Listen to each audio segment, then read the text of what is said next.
What's up, everybody? How we doing tonight? Welcome back to another live stream here over on Celtics Digest. We obviously have the Celtics, who are 4-0, undefeated on the season, heading into Indiana, where they last played when they won and made it to the NBA Finals, beating the Pacers in 4 games. The Pacers this season haven't been off to a hot start. They are 1-3. In their last performance, they did look to seem to get things back.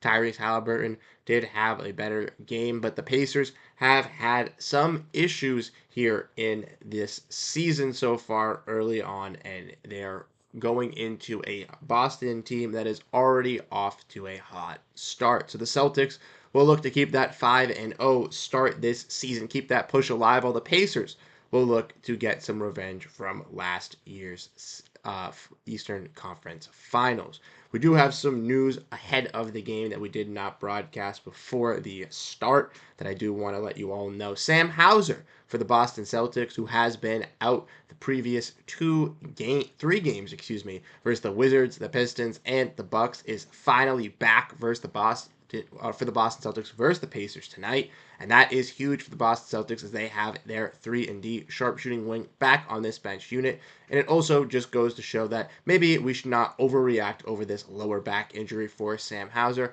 and if it is just some lingering back pain that he's had throughout the offseason, let's just treat it as that as of right now.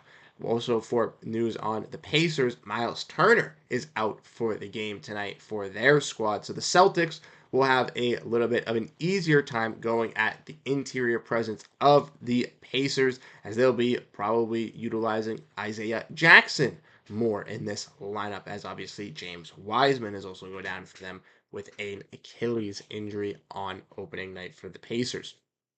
So for the Pacers, some weakened front court. So the Celtics should be prioritizing scoring at the rack and keeping up that pace with the Pacers because they do play pretty quickly. We did see that last season. And I do expect the Pacers to keep that kind of same mentality heading into this year. For the Celtics, like I said, I think we're going to have to prioritize scoring in the paint tonight. And if the 3-point shot is falling, obviously utilize it. But if not, keep attacking at the rack and keep going at this Pacers squad because they're going to have a fast-paced tempo as well. We saw versus the Pacers, Jaylen Brown really take over as this leader, as this transition scorer, as this main number one option for the Celtics versus the Pacers last year, and that could have been because Jason Tatum didn't have his best shooting nights. But I do believe that for the Boston Celtics, playing through Jaylen Brown and through against some of these teams that fit his play style a little better helps the Celtics succeed and win these games, and I do expect the Celtics to be doing that tonight versus with Jaylen Brown. But we got some comments from people in the chat. What's up, Colby? How we doing? Colby and Celtics Roblox are back. What's up, guys? How you guys doing? Glad you guys made it to the stream. Let me know what you guys are thinking down below in the comment section. Give me any predictions for tonight's game. Who do you guys think is going to play very well in tonight's contest? If you guys also missed our video from earlier today, go check it out. Godfrey made a fantastic video talking about the possibility of Walker Kessler coming to the Boston Celtics. I know that the Celtics might need some interior presence, and Walker Kessler has looked nice on this Utah Jazz team. The Celtics were low odds favorites to get him, but also a possibility to be in there. So if you want to see that, go check out that video. But if you want to break down the game, hang out, talk to us about that. Also give us some predictions down below. Like I said, I think this game is going to be a Jaylen Brown scoring fest. I think he's going to be the main number one option tonight for the Celtics. And I do think we'll see some run from Xavier Tillman as well. And I do want to see how he looks with his 3-point shot versus this Pacers team as well. The Pacers do have some pretty good small forwards on this roster. Jarris Walker, Obi Toppin, Isaiah Jackson, who's kind of a power forward / center if you want to call it. So I want to see how they look against some of these backup bigs comparative to Luke Cornett and Xavier Tillman, because I think that the Celtics backup bigs are very similar skill set and skill gap into those players. So I want to see how they look against players that they are very comparable or would be playing against a majority of the time. Because if we get into this matchup in the playoffs at any time throughout in April or in May, I want to see how Cornette and Tillman can kind of match up against some of these bigs. Like I said, no Miles Turner for the Pacers, so we won't get to see the Pacers at full strength. But the Celtics are still not at full strength either, with Kristaps Porzingis still being out, and he is estimated to come back in around December.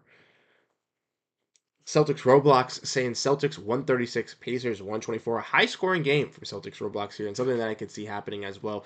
We do know that the Pacers and the Celtics do like to keep, like I said, that fast paced, high energy tempo offense, and the Celtics will want to replicate and match that versus the Pacers. The Celtics, a team who kind of play to a different lot of play styles to kind of mirror match these teams, which I really do like. They can play to this fast paced, upbeat type of style where it's a 3 5 second offense where they are just playmaking and passing right around the perimeter and just scoring at will. But they can also, slow it down and play a little bit more comfortable basketball where they are in control and they control the momentum of the game and they control how the pace of the game goes. But they also can play that style of basketball where they just jack up threes and legitimately have limitless range and do not miss. So ultimately, the Celtics do have a bunch of different play styles that ultimately unlock them to be able to play against their different opponents in their strong suits.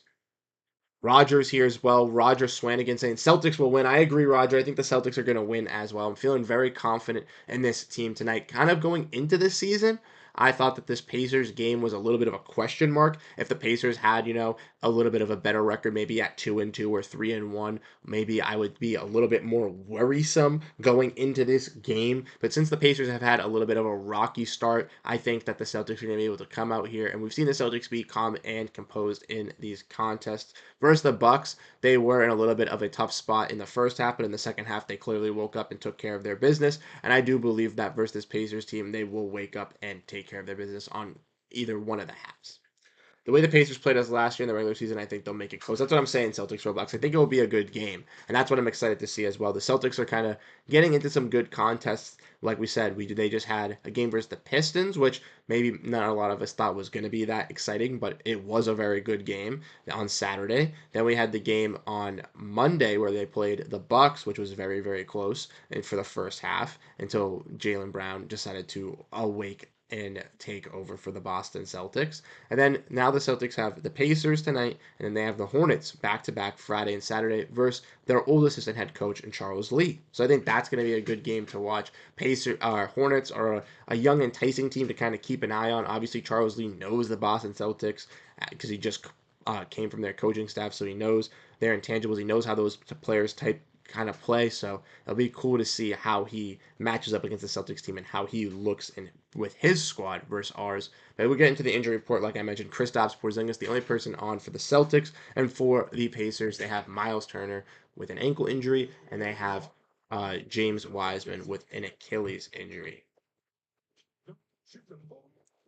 Hey, Colby's here as well. What's up, Colby? Bruce, my tournament went well last Sunday. I won both games and was tasked to guard the center. I'm 5-5. We went 2-0, and I was the leading scorer for both. 12 in the first game and 14 in the second. Hey, Colby, that's awesome. Congrats, man. That's awesome. That's fantastic. I'm glad that that's crazy that you're 5-5 and you had to guard a center. I mean, I know we were talking about you playing point guard, so that's that's a daunting task. I can't only imagine. My cousin's 6'5", and when I have to guard him at 5'10", it's a difficult task. So I can only imagine at 5'5" how difficult that was. So that's kind of crazy. But we got the game coming, and Pacers right off the rip get the tip and score to Nemhard pretty quickly. And that's like I said, Pacers bring that high intensity.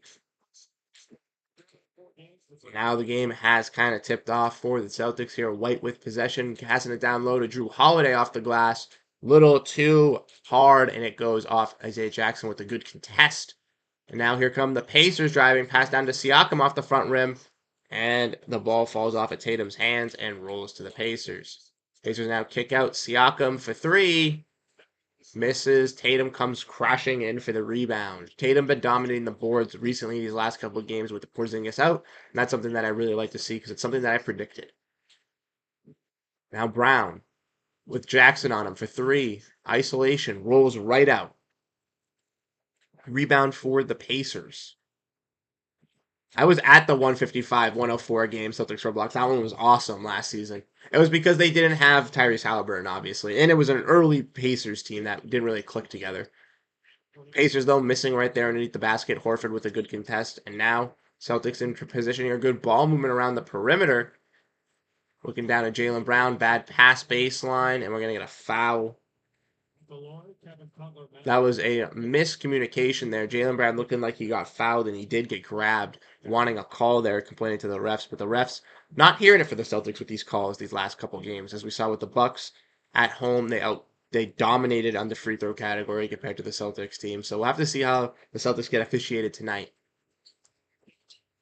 Siakam, Jackson. Good tip from JB. Celtics now in transition. And a good pass from Jrue Holiday threading the needle. And Jaylen Brown with the slam, getting some contact. The Celtics their first points of the game. But the Pacers right down the lane. And once again, Jackson misses. But Horford playing some great defense once again. Looking like maybe he got another block. And Brown driving. Missing the left-handed layup. Can't be smoking those bunnies, JB. Got to be making those. Got to lay it soft. Halliburton, quick offense here. And the Pacers, like I said, 3 to 5 second offense for the Pacers here. They are just getting it rolling and getting it going. Getting this offense just quick and steady, trying to get these baskets. And the Celtics don't have all their guys back to be able to contain with the Pacers so far. Here we go. Tatum pass to Horford. It's a kick ball. It will remain Celtics. It will remain Celtics possession. But that was a beautiful pass from Holiday. Looking like he was going to drive to the rack and a no-looker to Brown driving in transition, who gets a nice contact slam for the Celtics' first and only points of the game so far. Brown here now going to the rack, clear as day, no one around him, and he gets the slam. Celtics tie the game up 4-4. Now Pacers moving the ball here. Nesmith, Siakam. Nesmith for three, misses. And Siakam gets the putback to go in. Pacers on a little bit of a run here. The Celtics keeping this intensity. Starting off quick. Pacers 2 offensive rebounds to the Celtics 0. Double on Tatum gets the Celtics ball movement going. 3-4 passes around the perimeter. Brown in the mid-range. Cash, like I said, Jaylen Brown going for the Celtics early. Celtics 6 points, all to JB. Siakam off the pick and pop, and he cashes that. But here we go. Celtics back in transition now. Jrue in the post kicks out Horford for 3. First 3 for the Celtics, and it's good. That's what we like to see. 1 for 1 for the Celtics from beyond the arc. Horford makes that one. Celtics not prioritizing the 3, like I said, prioritizing driving to the rack and going at this Pacers team, because that's what they do to you, working those pick and rolls and driving to the rack. And Jaylen Brown and the Celtics have taken that command. 1-3 for the Celtics so far. Horford with a screen. Now, great pass from Holiday as he cuts to the basket, and he gets the layup with some bodies around him. Horford putting on some points for the Celtics here. 5 for Horford, 6 for Brown. Celtics lead by 1. When Nesmith goes to the rack, Horford stays up at tall. And Nesmith just too fast. Gets the lead back for the Pacers here. Now here come the Celtics. Celtics didn't score in the early possessions, but now getting some to fall in their recent 3 or 4.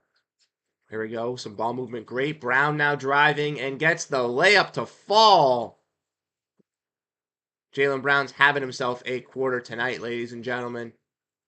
8 points so far for Jaylen Brown. 4 for 6 from the field.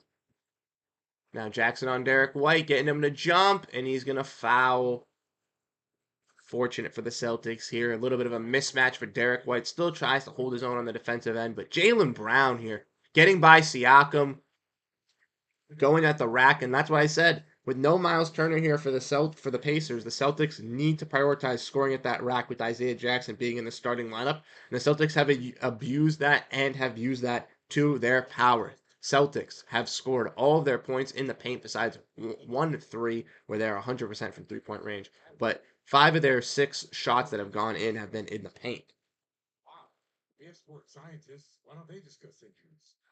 Coaches are doctors, they're coaches. Well, I was talking with one of the Jackson this season, 6.3 points, 5 rebounds, 1.7 blocks. Making a name for himself in Indiana.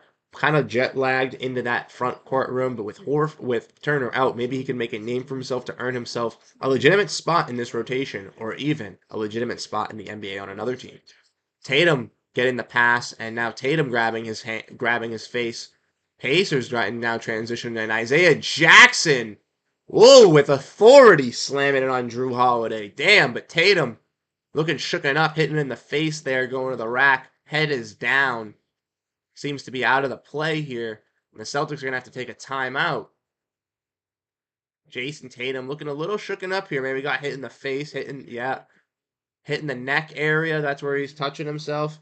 Looking not great for the Celtics now. Tatum getting talked about, looking like the trainer, trying to figure it out. We're going to go to commercial break, but let me know what you guys are thinking so far from the game. Like I said, Celtics have got off to a little bit of a rough start, making some baskets. It just wasn't seeming to fall. But ultimately, these last couple possessions here, they've strung some great ball movement around the perimeter, getting 3 to 4 passes, and it's ultimately freed a guy to be able to jump off that initial pass and get to the rack and score. We've seen Jaylen Brown do it. We've seen Horford get some points. And now we'll get to see how the rest of this team can kind of gel defensively for this squad. Pacers have just been able to hit some shots. The Celtics have been able to control the rebounds a decent amount, but the Pacers have gotten some offensive rebounds. The Celtics haven't been able to do that, so maybe help getting some more offensive glass protection would be great for the Celtics. But with JT getting this injury right now, we don't know what's happening with JT or what kind of injury it is. We're hoping that it's the best. But let's check and let's see.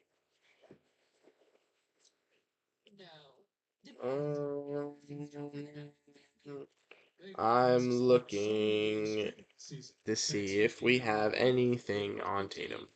Corporate Dystopia is here as well. What's up, Corporate Dystopia? Injury timeout on the floor, not what we wanted to see. JT injured. That's what I'm saying, Corporate Dystopia. It's not good. Hopefully JT's okay. It looked like he got a pass and 3 Pacers were around him as he went to the rack. Looks like he got swatted in the face. Looked like he got hit in the nose. That's what I ultimately thought. But he was grabbing like the back of his neck around here. So I don't know what that is. Maybe he got grabbed at. Maybe he's just feeling a little sore over there. We'll have to wait and see. Maybe taking him out, getting some ice. Or maybe he just needs a little bit of a breather, a 2-3 minute break, and then he'll be fully set to go. Instantly, DraftKings, these offers got me hyped. On the outside, cool. But on the inside, I'm like, So I'll tell you right now that Tatum is on the bench, but not coming back in after that timeout. So that's what you know. new customers turn $5 into 200 instantly in bonus bets. Plus, get a pregame NBA player prop boost every day. The crown is yours. Well, the season is. Oh, we're back, and like I said, Tatum is on the bench right now as he just got hurt. He is sitting there. He looks a little, I wouldn't say shocked, stunned, just looks a little out of it right now. Well, we got it. Jason Tatum took a major shot. Take a look right there. Oh, okay, so we got hit in the face with, it looks like the side of Andrew Nemhard. Maybe the lateral, the lat move. Yeah, maybe like a lateral hitting him in the across the face. Tatum's right back up though, so maybe he'll be okay. It looks like he'll be fine. It looks like he'll be able to play through it. It doesn't look like it's going to be any issue right now. It's not any like nose fracture or anything like that, which is great. Tatum right now is going to stay in the game. He's going to be inbounding the ball. Celtics do have 2 substitutions. Horford and Derek White have been taken out of the game for Luke Cornett and Peyton Pritchard.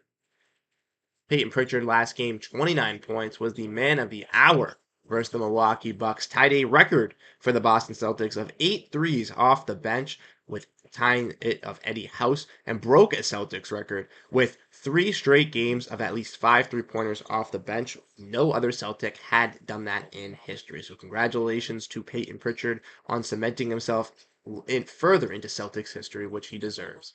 But Tatum for 3 here, first 3 for Tatum. It falls off the back rim and misses.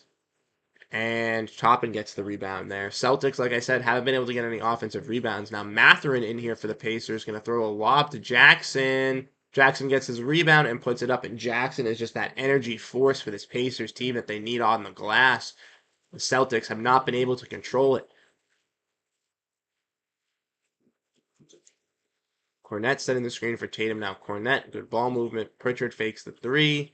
He gets a poke for Mathurin, but Pritchard playing some tough defense, and he gets a poke of his own to keep the possession for the Celtics. But Jackson blocks Brown at the rim. Now Pritchard's going to get a foul on Toppin. Toppin still slams it home after the foul. But Jaylen Brown getting met at the rim by Isaiah Jackson. And like I said, this is the type of moments for Jackson here where he already has a little bit of a roll off the bench now with Wiseman out, with not having Turner. Make this your moment. Cement yourself and showcase to the Pacers fans and to your organization that you deserve these key minutes, and showcase it to other teams around the league that, hey, I might be a guy that you want to throw a bag at in free agency for a decent amount. I'll come sign with you and I'll be a key impact player for your team. Best of both worlds for Isaiah Jackson right here, even though we're rooting for the Celtics. Sure. One guy pushing off. It doesn't look like a takedown.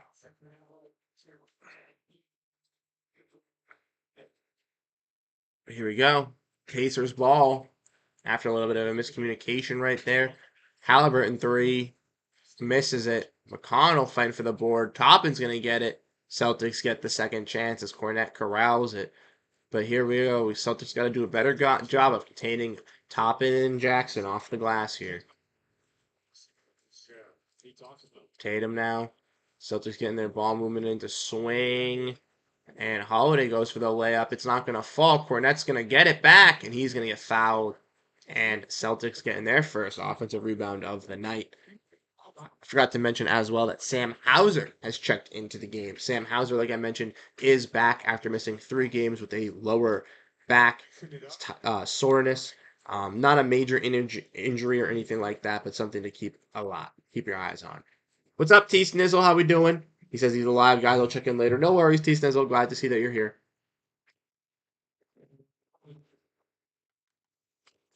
Now here comes in Jarris Walker, who's kind of filling in for those Isaiah Jackson minutes and has been getting some more time for this Pacers team.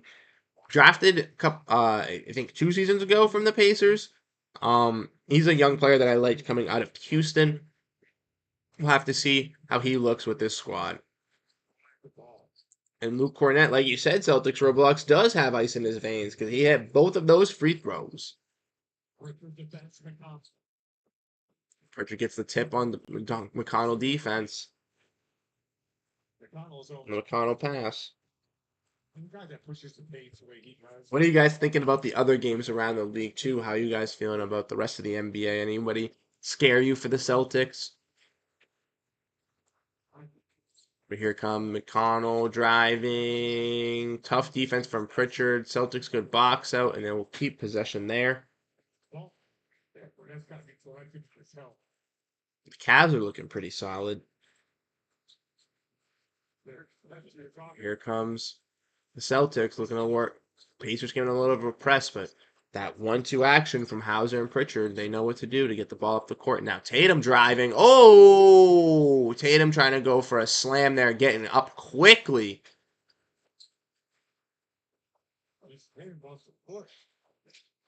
Tatum wants a pushing call. Take a look. He did push him. Oh yeah. He pushed him. He put both of his hands on him. Jarris Walker did do that. Yeah, there's like unspoken rules about that. You can't do that. Joe wants to see him duke it out. Scal talking about Joe wanting them to duke it out. That was an awesome quote. I know me and my friends were talking about that. I'm riding with Coach Joe, man. Let's duke it out. Let's have some fun. Tatum misses the free throw. Yeah, that was not good. That was a little bit of a dirty play there. That was a push for sure. That's more dangerous than a lot of times when they do ball play. Tatum misses them both. Come on. You can't be missing free throws. We know this. We know this, ladies and gentlemen. You can't be missing free throws. Especially in a close game like this. Toppin driving. Now I'm going to get a call. I don't know if that's a foul, but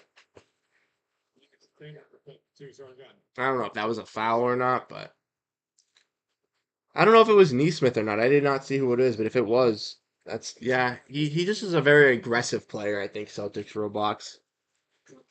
Not just the type of nature he is. He's a very aggressive defender. He just gets a little bit physical. But it looked like it was, to me, I thought it was Jarris Walker that pushed him. I didn't know if it was who it was, though. Yeah, because Neesmith isn't on the court. So I think it was Jarris Walker. He's got more minutes. The rookie, or second year player, excuse me.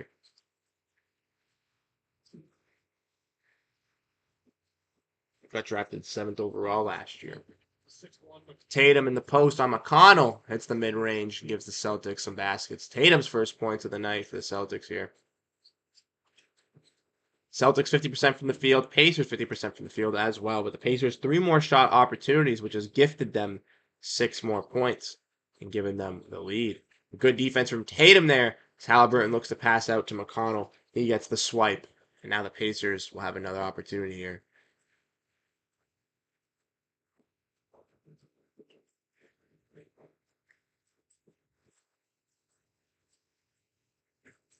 Oh, over their heads, Toppin. Toppin to McConnell. McConnell dribbling out. Toppin for 3. Oh, that was a deep one, and he makes it. Contested as well. Not great. Nah, you're good. You're good, Celtics for blocks. 0-0 is Matherin. Neesmith is 23. Tatum for 3. Misses. Cornette gets the box out, though. Gets the tip to get the rebound, keep the possession alive. Pritchard misses it, and Cornette unable to get the second rebound there. Now the Pacers working fast in transition, but a bad pass leads for a takeaway for Tatum, who gets it stripped, but still slams it. Let's go. Good stuff, Tatum. Now Cornette on Halliburton at the top of the key. Good contest from Cornette. Still misses it in a great crash from Sam Hauser to keep that possession for the Celtics, getting that rebound. Now Holiday dribbling, gets it stolen by Halliburton. Halliburton, Pacers have gotten a couple steals. Now TJ McConnell with a nice layup on Sam Hauser. Pacers, once again, this is a very fast-paced team. Celtics keeping that energy back. Pritchard with a little bit of a quick 3 there. No one down there for the Celtics, so Toppin grabs the rebound. And Hauser playing some good defense. And an offensive foul drawn from Sam Hauser. I like that. Not shuffling his feet when a player like Isaiah Jackson comes down the floor. He's not scared. He's going to stick his ground, even though he's bigger than him and can dunk all over him. Sam Hauser's going to stick his feet, stay planted, and get the charge. That's what I love to see. Celtics down 7 here to the Pacers, but will get possession here after that charge. There will be a timeout. Pacers getting their offense a little bit clearer. Celtics starting to miss some opportunities, not hitting their jump shots, getting some turnovers, and the Pacers capitalizing off of those turnovers. Pacers being a little bit of grit and grindy on these steals and keeping their Celtics on their toes defensively, getting some offensive rebounds, getting more second chance points, which ultimately keeps them alive and keeps their score a lot higher than the Celtics. For the Celtics, 2 things that I would like to see kind of going in at the end of this first quarter, kind of maintaining into this second quarter, is controlling the rebounding and making sure that Isaiah Jackson is not finding ways to get offensive rebounds, making sure the Celtics are able to do that, but also having a player like Luke Cornette or somebody down there on the floor to be able to grab those offensive boards for the Celtics will be key. We saw Luke Cornette grab one right there. Unfortunately, Peyton Pritchard missed the layup, but having a center getting those second chance opportunities for the Celtics is key for the Celtics to kind of stay alive in this game, because then they can get another opportunity from 3-point range to then absolutely, keep them in full threat. I don't think the Pacers are going to expect that. Yeah, Benedict pushed him then? Okay, so I didn't really see what it was. Benedict pushed him. I like Benedict too. Benedict's one of the other players. He's from Arizona. He was also drafted, I believe both players were drafted 7th overall by the Pacers. Correct me if I'm wrong, but I really like I really like Benedict Mathurin. I think he can kind of grow into a player for the Pacers in their starting lineup as their like 3rd, 4th star. And if not, if he's just a 6-man player for them, then I see them ultimately moving off of him and trying to get some better role players for this team. And I can see a team really giving the keys to Benedict Mathurin, him really taking over.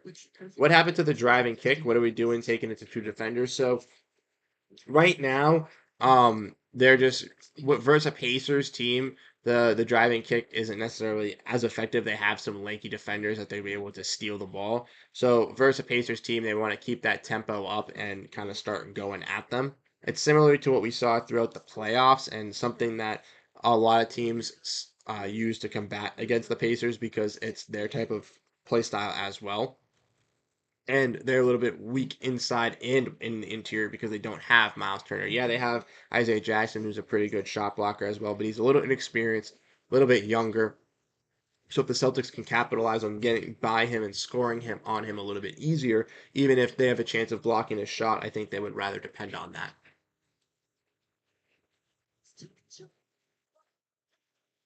Okay, he missed the last 3 games, as Drew told you, due to some lower back soreness.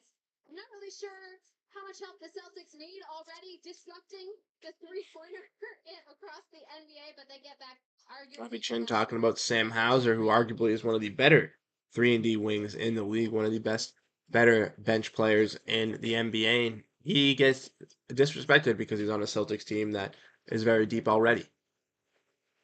Jones tells us still no timetable for his return, but he has been able to do some shooting and more.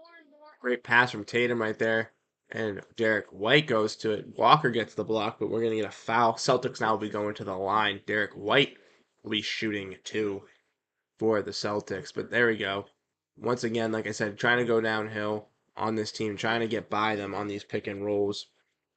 How's he shooting? He was flying to the corner. But White will now be at the line, shooting two, trying to bring this game a little bit closer here for the Celtics to end the first quarter. He makes the first. Game has been a little bit slower for this Celtics team. He's always smiling.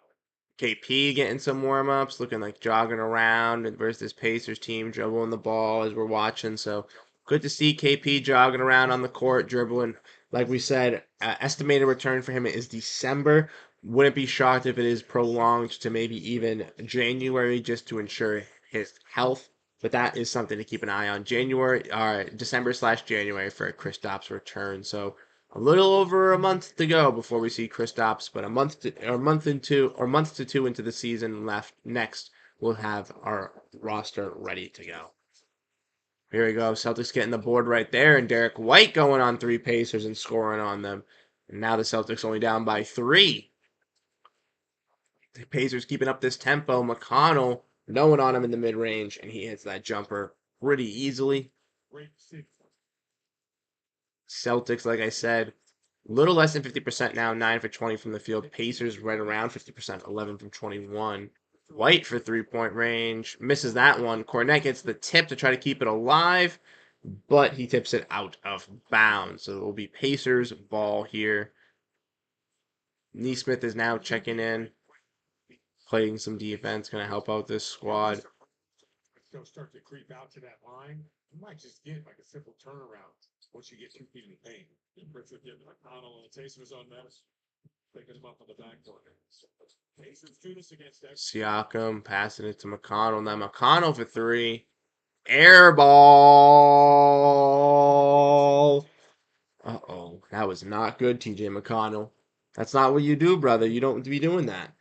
You be successful, but I would try to get like the best shot. Here comes Derek White. Trying to pitch a 3 like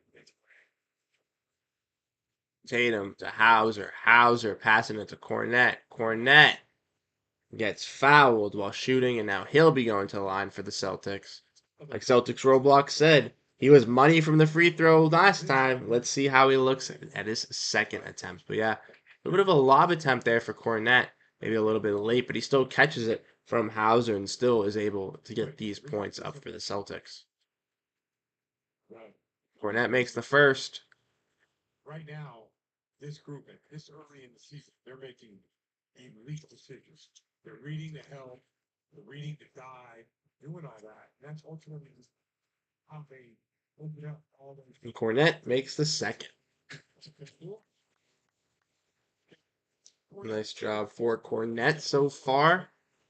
A single free throw in the first 4 games. Now Mathurin, let's see what he can do. So you're going to try to get an opportunity, passes it to Siakam for 3. He's wide open and makes it. Cornette tries to give his patent cornet contest, but it does not help. Say that 5 times fast.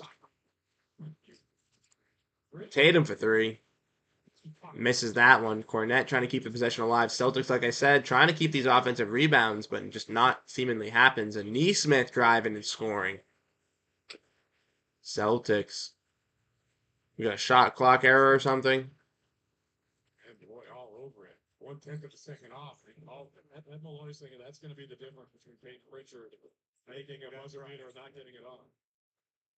Neesmith getting a feisty basket underneath the rack here. Celtics, once again, just now trying to get these threes with Tatum. It's just not falling. Tatum now with the ball again.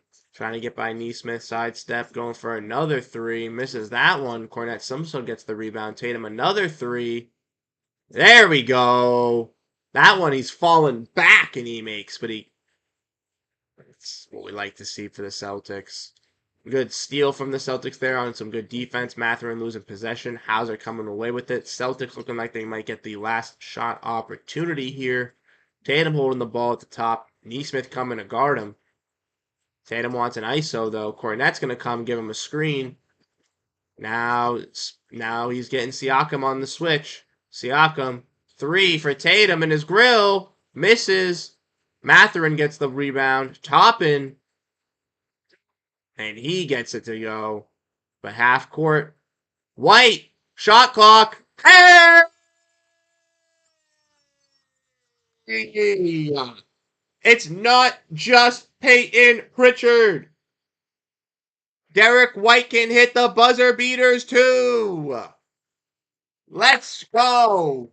Celtics with another buzzer beater. Back-to-back games with a buzzer beater, actually. Peyton Pritchard hitting one in the third quarter last game versus the Bucks. And now he passes the torch on to Derek White, who hits it here versus the Pacers after the Pacers get a little bit of a momentum run there. Maybe the Celtics shut them down. 35-31 Pacers at the end of the first. Like we mentioned, some things to look at for the Celtics and to look at for the Pacers. The Pacers have been dominating the rebounds and have been keeping the pace and setting the pace for the Celtics. They've been able to get some turnovers, and the Celtics have been able to match and get some turnovers of their own, but not at the rate of the Indiana Pacers, in which the Pacers have been able to dominate a little bit more on that end. Now, for the Celtics, things that they need to worry about and things they need to start getting into the room is the threes are starting to fall now.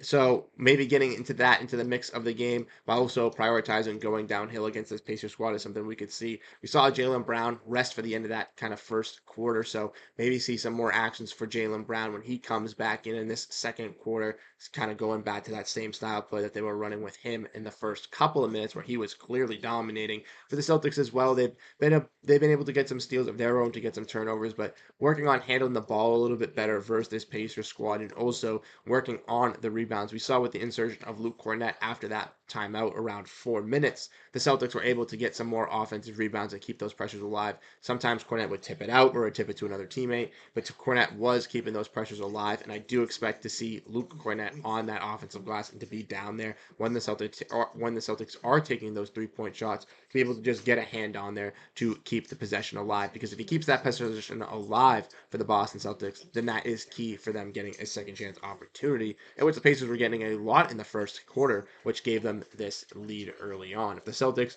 control the glass early on in the game, they might be out 4 or 5 on this Pacers team right now. Hot take: if Gordon Hayward didn't get injured opening night 2017, we'd have won a finals that year. I agree.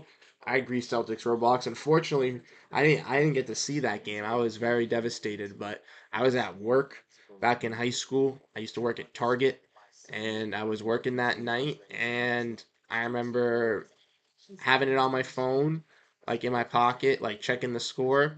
And next thing you know is I went to look at my phone and I saw Gordon Hayward got hurt. And I was like, you got to be kidding me. And I went into the break room, sat down 10, 15 minutes later, watched the injury, and then did not watch the game that night as I was completely devastated and went to sleep. And that whole season was just agonizing pain, unfortunately, for the Celtics. They were able to, be able to make the Eastern Conference Finals that year. Jason Tatum, Jaylen Brown kind of showcased what they could be for this Celtics team, proving that they could be these stars of the future. But it was a little bit disappointing to see that. But I do agree. I think the Celtics, with Hayward, with Kyrie, with Brown, with Tatum, with Horford, with that squad, they would have been able to rival that Golden State Warriors team, because we even saw with Isaiah Thomas that the Celtics squad was one of the only teams that could beat them. Injury lawyers, official injury law firm of the Boston Celtics, injured better phones though. They tried. That Derek White 3 is 3 for 10. That would have been 2 for 9. Very uncharacteristic of us. We have to get it back when we turn over. Exactly. We can't just be turning it over loosely. We have to be able to play that good defense. Hauser for 3. Rolls right out. And there we go. Celtics not having any rim pressure right there. No Luke Cornett in the lineup. So with Horford kind of being a little bit more of a spacing big, it's going to be tough for the Celtics to rebound on this Pacers squad, specifically with Isaiah Jackson. Dribble through. Give McConnell all from the attack.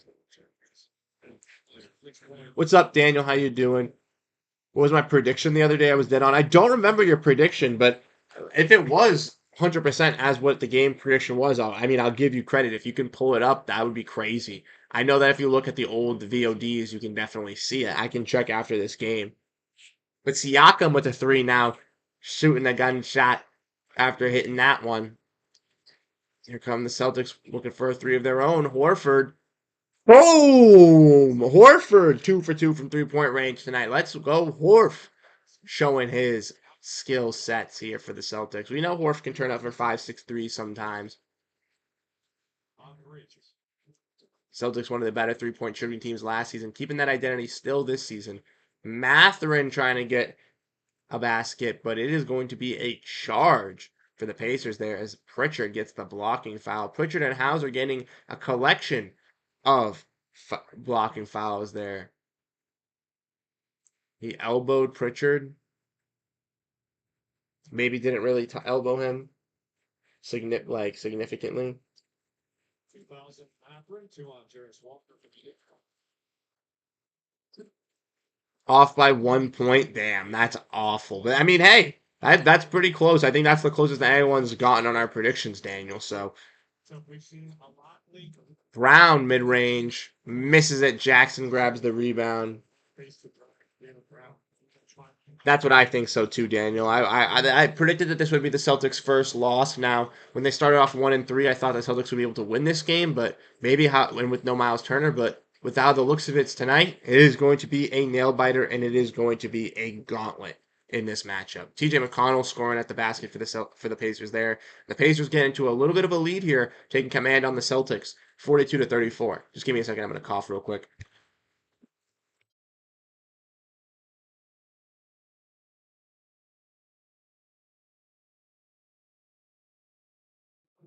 But while I was coughing, Peyton Pritchard hits a 3 left alone right there and gets it going for the Celtics, finding his rhythm. The Celtics 5-13 from 3-point range.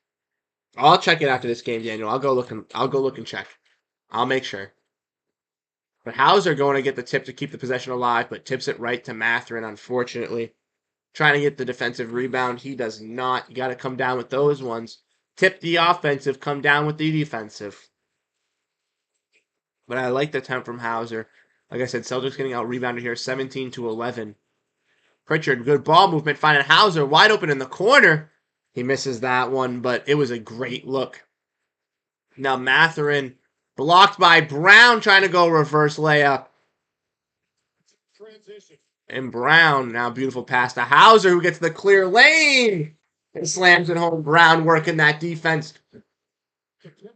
Pacers thinking he's going to go to the basket. Nope, he's going to give a nice little dish. Now Siakam going, but guarded by Brown.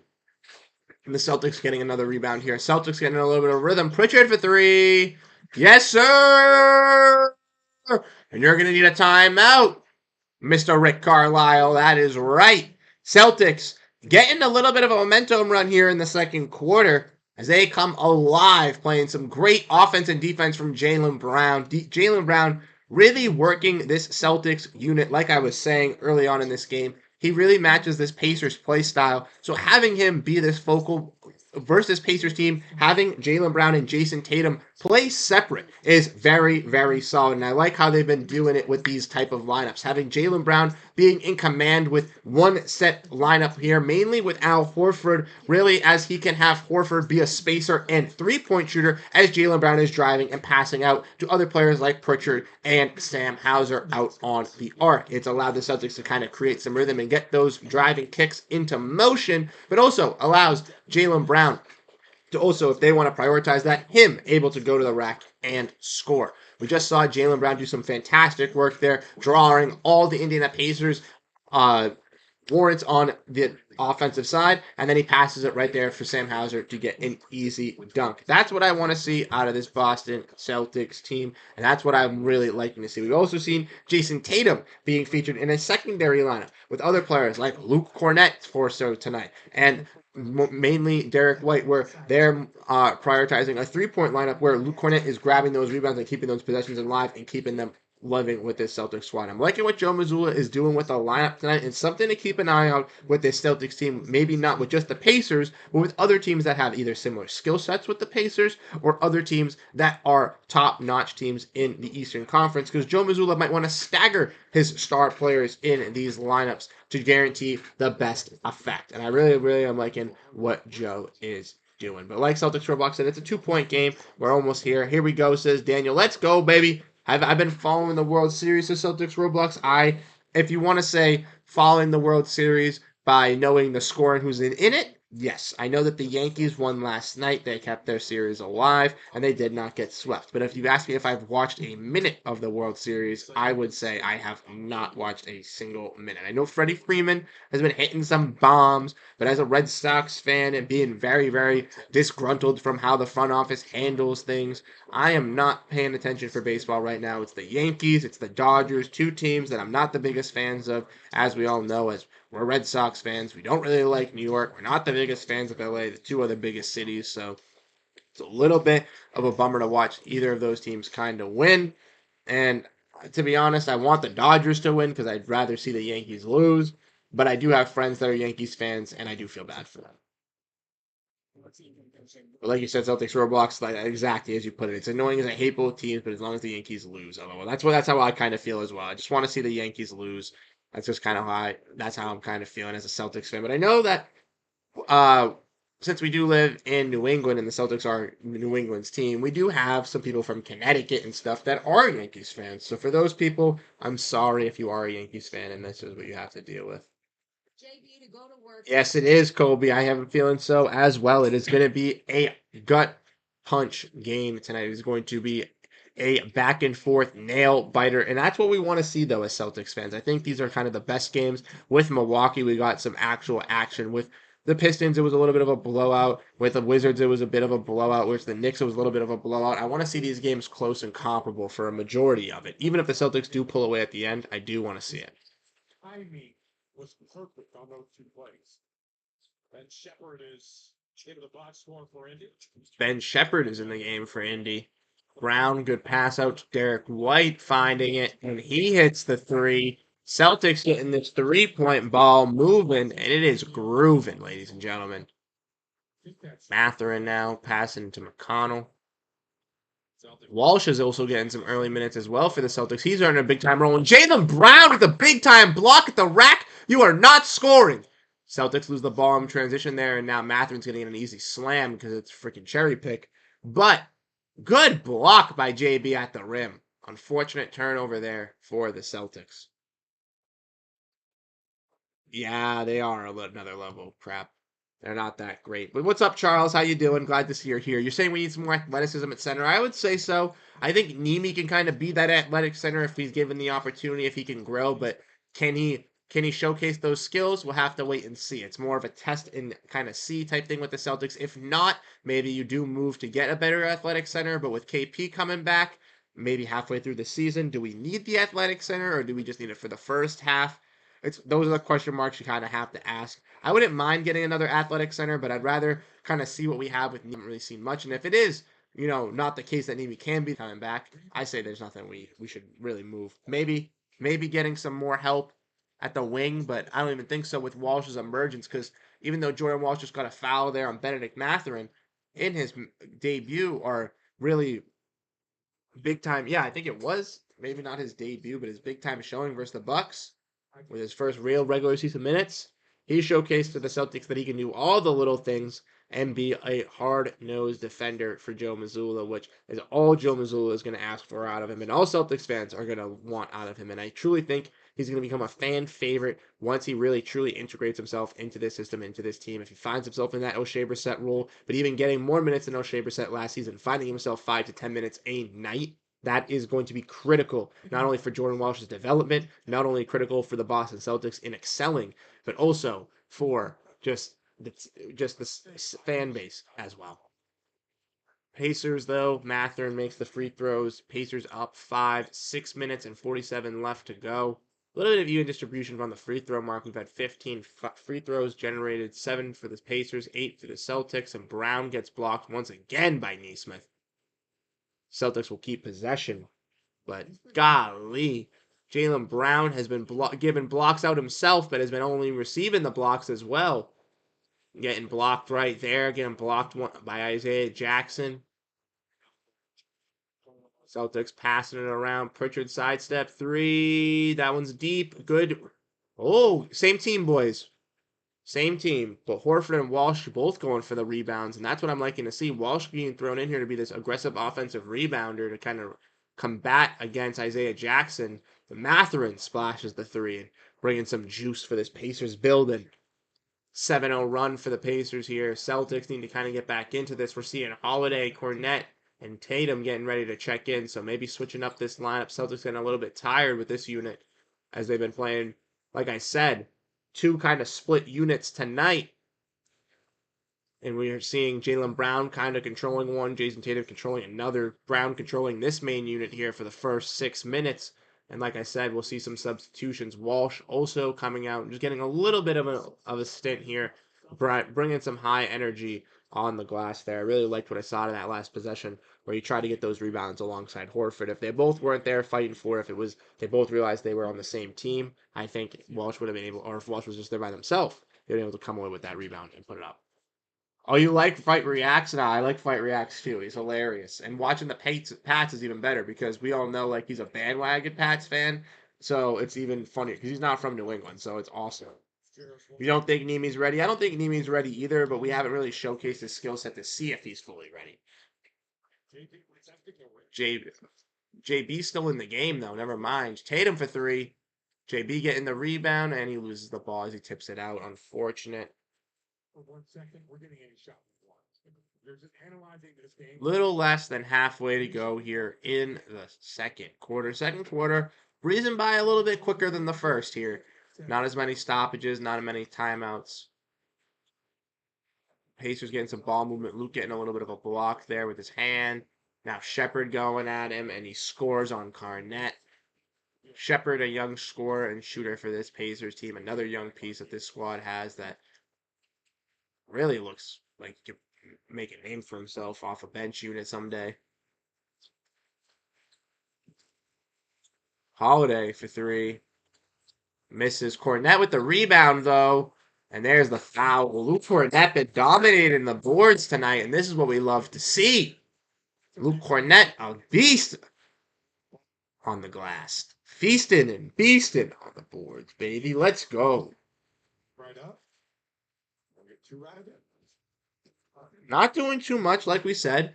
Not needing to do everything. Not needing to get 10 or 15. Grab the boards when you get fouled. Make the free throws. 4 points, 7 rebounds. 4 for 4 from free throw. What more did you ask for from Luke Cornette? Set the screens. Make the right play. Be in the right position. It's all you need from a 9th or 10th man. I'm not asking him to put up 10 and 20, 15 and 25 every single night. Get some blocks.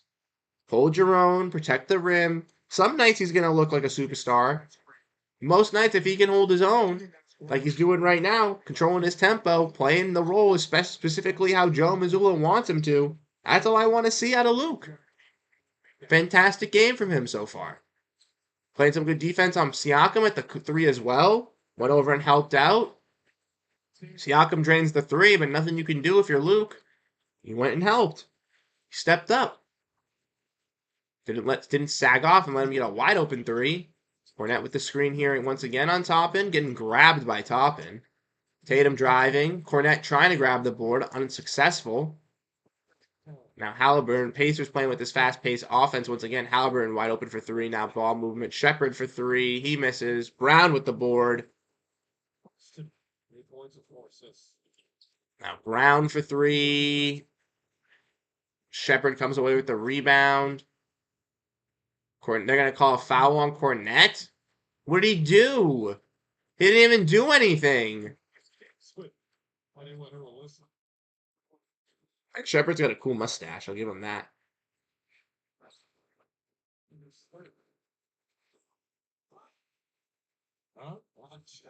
What's going on? Hey! Joe is throwing the green light special, ladies and gentlemen. Luke Cornette, he claims, did not get a foul call. It did not look like he fouled him at all either. So let's see. As far as sales events go, this is the big one. The Toyota all-wheel drive is all.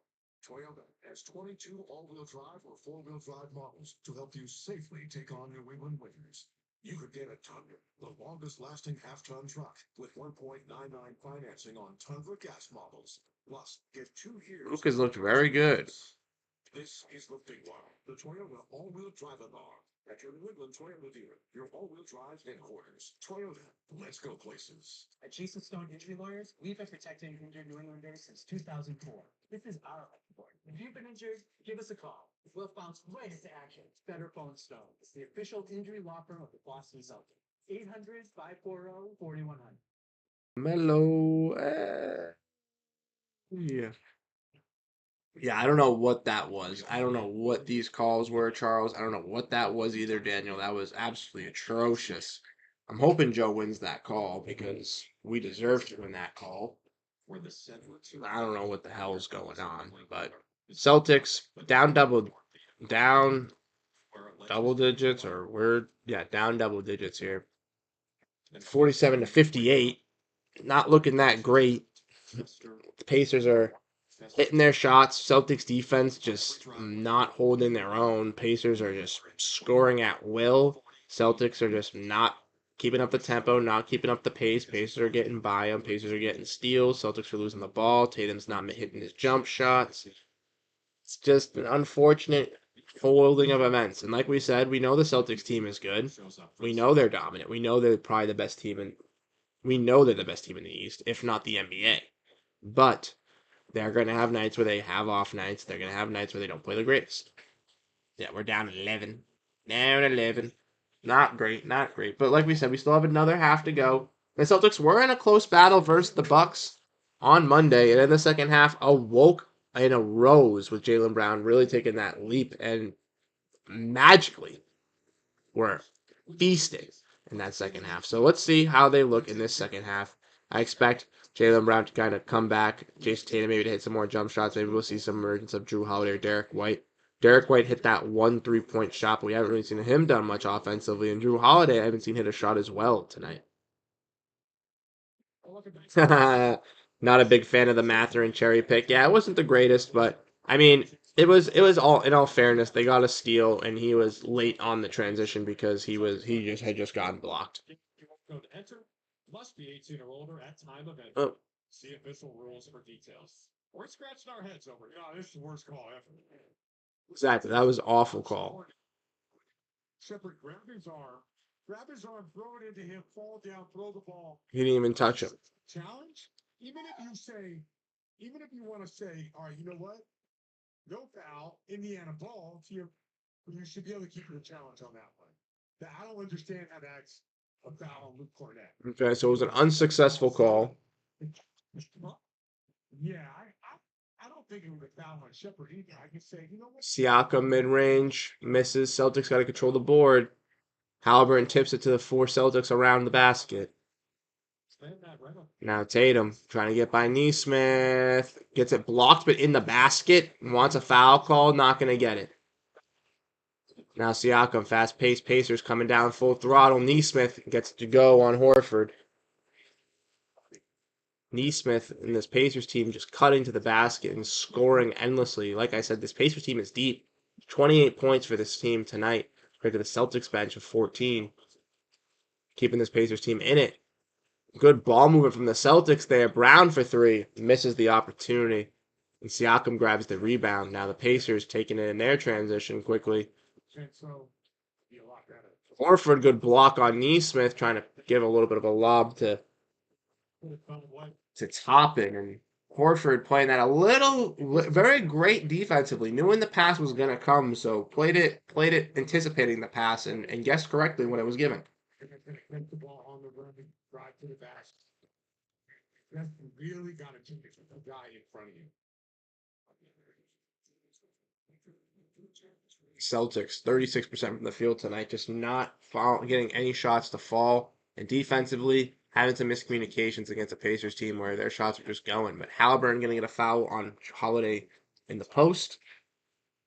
Some of that nasty hamstring injury in late January. Pre-post All-Star, his numbers look a lot different. Yeah, never the same after, right? He'd end up making All-NBA still. Sharks at the start of this year, well down last year. Tatum setting the screen on Halliburton, and it's going to be an illegal screen. Tatum, yep. But the Celtics don't have a challenge. Yep, I knew that was going to happen. There's the screen. Yeah, I agree with you, Daniel. I just saw your. I'm done. This is going to be a hard loss. I know it's looking not great. Second half we can wake up, but we need to keep it closer. They'll put they're a good team and they haven't won, so they're going to show up. Exactly, and that's where I kind of thought going into this game. When we looked at this when I made my predictions, I thought that the Celtics. This was the game I circled as the scare me game because going into the Hornets, I feel confident going against Charles Lee, excuse me. Going up against the Hawks in that cup game, I feel confident. The Bucks game might be another, questionable one, but versus the Pacers and the Bucks, maybe we'd have two losses going into that first cup game, if not at least one, and it was versus Pacers team, and it's looking like it's going to happen tonight. Pacers are up and taking control against the Celtics team, just really controlling the pace of this game. That's why they're called the Pacers. Pacers, 20 more points in the paint compared to the Celtics. Tatum 3 gets fouled. 3 free throws will be coming. Halliburton is frustrated.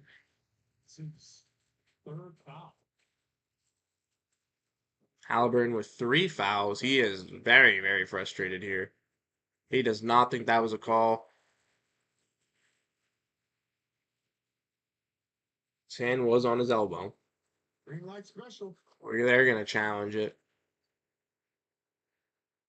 They're going to challenge it. So now the Pacers getting a challenge of their own. And this game, like I said, second quarter was going quick, was going speedy, but here we are once again at another timeout as we got another challenge, this time for the Pacers. Let's go. Right now, customers spend $5 to get 150 bonus bets if you win. Keith is very right here. Keith Smith saying, I don't think Boston has an issue defending Indiana. The Pacers play chaotically. Guys do a lot of stuff that you don't usually see. Jump to pass, deep drives, under the rim, very late drop-offs. That makes it harder to lock into a team with play with more regular tendencies.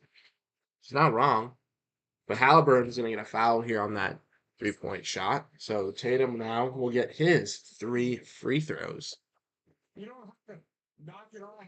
Why can't we just dig ourselves out of a hole? The Pacers star players even doing well, and we just keep sleepwalking on defense. Yeah, that's what it is. It's unfortunate. Our shots are just not falling, Kobe. Like I said, offensively, we're just not getting anything to get into the basket, and defensively, kind of similar to what Keith just said, Pacers are just playing at a very fast pace and doing some uncharacteristic things. The Celtics are trying their best on the defensive side. They haven't looked the best defensively. They haven't looked the best offensively, but I would say their issues are a little bit more. Might be a little bit more offensive just because their shots aren't falling. Defensively, though, the Pacers are putting the Celtics in a little bit of a loop because they're doing things that the Celtics are not expecting, and it's generating to easy baskets for them. Nice little lobs, lots of backdoor cutting that the Celtics are just not quick enough to switch on to keep up with when they have multiple wings going up against them. Tatum here makes 2 out of his 3 free throws so far. I would like you to find that out. So plus, having people want reach out to dribble 20 top, let him run, come on the face. I like it. I don't. It's well, red, blue, and black. Oh, Tatum's wearing a new colorway of his shoes, so they're trying to figure out what the name is on the cast. I like that. Those ones are nice. I do like them. Maybe Cam might know the. I'll have to ask him. Siakam. Who's gonna work top? I'll have to see if he posts about it. Good defense from Horford.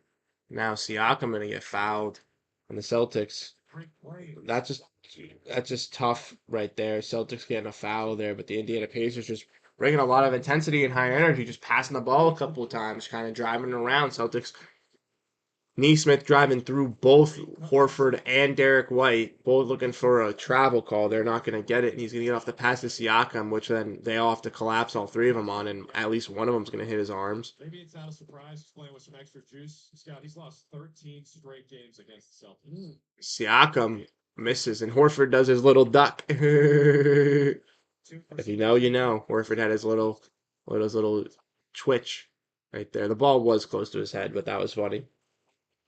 You got to keep driving, then it open up. I agree, Daniel. I agree. Hopefully the driving kick can get into fruition. But hey, Siakam misses both free throws. Not the second game back to back where the Celtics have had an opponent miss both free throws. Giannis missed them on Monday. Now we have Siakam missing them here tonight.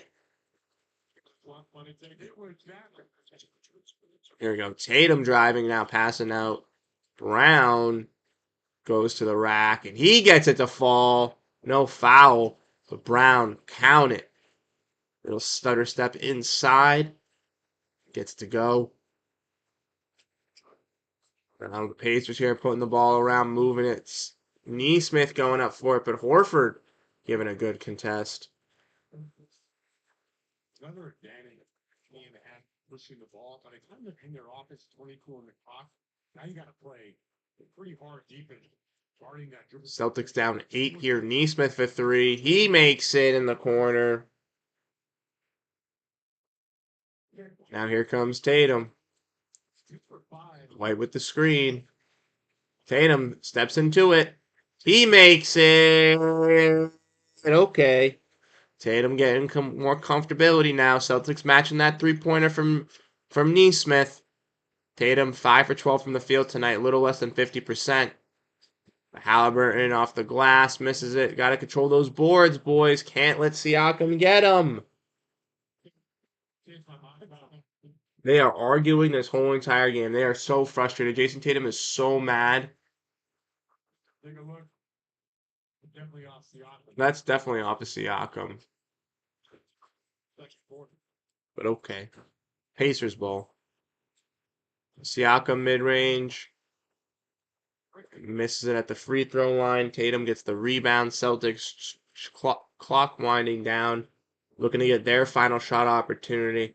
Trying to window this lead a little bit down here from the Pacers from 8. Brown for 3 in the corner. Misses it. That's a very familiar spot from Brown. Looking like the spot he hit his shot in game 1 versus Pacers squad. Send it to OT for the Celtics.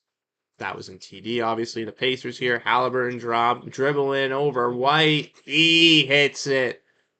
Celtics hit another buzzer beater. Going down the court. Never mind. Stolen by Halliburton. He gets it off Derek White with a rear end block. And it is halftime. A little bit of chaos there at the end. Halliburton gets it to go. Horford throws it down. They don't get the shot off. Derek White gets the block on the half-court shot attempt from Tyrese Halliburton. And the Celtics will go into the half here down 10 points to the Pacers, 57-67. But just because it's halftime does not mean the coverage is over, ladies and gentlemen, as we have our halftime breakdown. That's right. So let's gear up and let's get ready for this. If you were here for the stream last time, you guys know what to do. Drop down in the comments how you guys are feeling about this game so far. How you feeling about this Celtics team? Let me know down below in the comment section.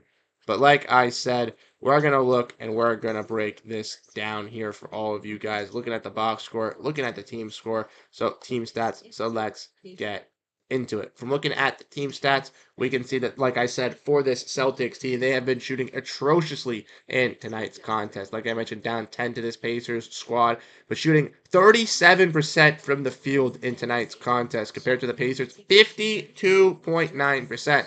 That goes to show you the Celtics are not only just hitting their shots from three-point range, but also from the mid-range as well. Celtics are 8 for 24 from the three-point range, while the Pacers are 40%. The Celtics are shooting around 33%. So not only the Pacers out shooting the Celtics in the field goal range, but also at three-point range. And from the free throw, Celtics have been able to outscore the Pacers, but they've also gotten more opportunities. Pacers are controlling the boards versus this Celtics squad by 3, 26-23. And in the earlier stages of this game, they were dominating that offensive glass more in the first quarter. The Celtics seem to wake up with those offensive rebounds. Luke Cornett specifically tallying the Celtics 6 offensive rebounds that they do have. 6 out of the 8 offensive rebounds that the Celtics do have, which is kind of crazy. 15 defensive for the Celtics, so got to do a little bit better. The Pacers out ball handling the Celtics as well, getting more assists, 17-13. Celtics usually known for their ball movement. On the stocks, we can see they are tied. Celtics 4-4, steals and blocks. Pacers 6-2. So Pacers controlling more of the steal game, but the Celtics still even on those. But the Pacers, the story of the night, 40 points in the paint compared to the Celtics, when the Celtics are going up against a team without their starting center in their lineup. Now the Celtics already don't have their starting lineup in Porzingis going into the season, but we've seen them be 4-0 with Horford at center. So the fact that the Celtics are going up against a team in the Pacers with no Miles Turner and are still losing that point scoring in the paint is not a good sign. But let's look at the box score. Let's look at how our Celtics are playing in tonight's contest. Like I mentioned, Jason Tatum kind of coming to life a little bit more in that second quarter. Hopefully has a better second half. 5 for 12 from the field, 2 for 8 from three-point range. So the three-pointer not necessarily falling. And 3 for 5 from free throw, as he did miss 2 free throws back to back, but 3 rebounds, 1 assist, and 2 steals for 15 points for JT. He is the leading scorer for the Celtics. When you look at the other 2 players on this Celtics team, I also have 10 points in the starting lineup. Let's discuss Derek White and Jaylen Brown. Derek White, 3 for 4 from the field, looking effective from three-point range, had that half-court shot, 2 rebounds, 1 assist, and 1 steal, or 1 block, 2 turnovers. And for Jaylen Brown, 5 for 15 from the field. So not the most effective shooting from Jaylen Brown, 0 for 5 from three-point range, so I'd like to see him hit a couple of those. Maybe in the third quarter we could see that getting early on. But like I said, he's been able to control his scoring in the paint. 4 assists, 2 rebounds, and 2 blocks for JB with 10 points. Coming off the bench, Pritchard has 6, 2 for 5 from the field, and Hauser has 2 points of his own, with Luke Cornett having all 6 of his points from the free throw. But Luke Cornett's main story has been controlling that offensive glass. He has 6 of the Celtics' 8 offensive rebounds, with a total of 7 rebounds on the night. Cornett has been able to grab those boards and really control that in his stints of play, which has kept the Celtics giving no second chance points and has made them look better in the lineups with him out there tonight. Now, when we look at the Pacers side of things, Siakam is cooking up the Boston Celtics. He's been able to score from all 3 levels, from three-point range, from the mid-range, out of the pick and pop, out of the pick and roll. He is 7 for 13 from the field, 75% from 3, with 5 rebounds and 3 assists, totaling 17 points. Neesmith also has 9 points. He has 1 3. Halliburton hasn't been effective from the offensive side once again, with 4 rebounds and 6 assists, getting his team set up and making some effective plays as well with 2 steals, just not finding the basket. Isaiah Jackson has provided some great rim protection, 1 block and 8 points, but has provided some energy for this Pacers team early on. When looking at the bench for this Pacers team, Toppin has 7 points with 4 rebounds, an assist, and a steal, and Ben Shepherd has 4 points as well. But Benedict Mathurin has been a story for them off the bench. 3 for 5 from the field, 1 for 1 from three-point range, 4 rebounds, and 9 points, 2 assists, 4 rebounds. Has been a main focal point for their bench unit in tonight's contest. So maybe trying to limit TJ McConnell and Benedict Mathurin, getting into that 1-2 duo punch off their bench would be key, and limiting Pascal Siakam to becoming that main scoring option versus the Celtics squad could do the Celtics some dividends, pay them off righteously, and getting them into some better position in this second half. Like I said, playing some tighter defense, playing a little bit more physical, controlling those rebounds off the glass is what's going to be key for this Celtics squad in coming back into this game. on defense, making sure to limit the Pacers and getting that ball movement working, and also limiting their bench play as well. Really prioritizing playing those players tight on TJ McConnell, on Benedict Mathurin, on Obi Toppin to kind of limit that depth scoring, because the Pacers, unfortunately for the Celtics, the Pacers have so many pieces that any single night one of those players could go off. A player like Toppin could go off for 20. A player like Mathurin could go off for 20. A player like McConnell could go off for 20. A player like Neesmith could go off for 20. You realistically don't know when it's going to happen. The player just is going to get a couple shots. They're going to get the ample opportunities. And if their team seems to find out that the shots are hitting, they're just going to go to them. With the Celtics, it's obviously believing in more of those trusted players. Obviously trusting in Derek White, Jaylen Brown, Jason Tatum more. But then kind of leaning on some of your secondary players to kind of help out with the eight. With the Pacers, if one of those players really takes off, they can kind of play through them. Similar to what the Celtics did with the Bucks with Peyton Pritchard, the Pacers are kind of doing that tonight with some of their role players alongside Pascal Siakam. Let's look at the comments. Let's see what you guys are saying. JB has been playing like total garbage on offense. Unfortunately, before the first couple minutes where he was driving at the rack, he hasn't looked the greatest so far. Exactly. Jason Tatum has really kind of taken over. Celtics will come out after being reamed out and give a hard third quarter. I expect that, Daniel. I expect them to kind of give some more competition. Like we know with this Celtics team, they're going to do one or two things. They're going to come out out of that third quarter with their head up high. They're down 10 points. They know they could be in this game. They know they could be winning this game if they were getting some of these calls, if they were making their shots on the offensive side. So realistically, finding that confidence instilled within them and kind of breaking out of this shell could realistically propel them into an onslaught on this Pacers squad that they're not necessarily expecting, which is what we saw similarly versus the Bucks on Monday. Now, obviously, I could also see this the alternative outcome where the Celtics come out flat-footed. They kind of look defeated, and the Pacers go out on a 15-5 run and really take control of this game and end it by the third quarter, where the Celtics are playing their bench players in the fourth. Ultimately, I don't want to see it go down that road, but I don't see it necessarily being a close, uptight battle all the way to the end. I see it being one of two things: either the Celtics crawling back and making this an actual win now statement and kind of fighting for it, or the Celtics absolutely just turning over the tires and just kicking it in and waiting on Friday. We'll have to wait and see, but ultimately, hopefully, it's the one where they come out swinging.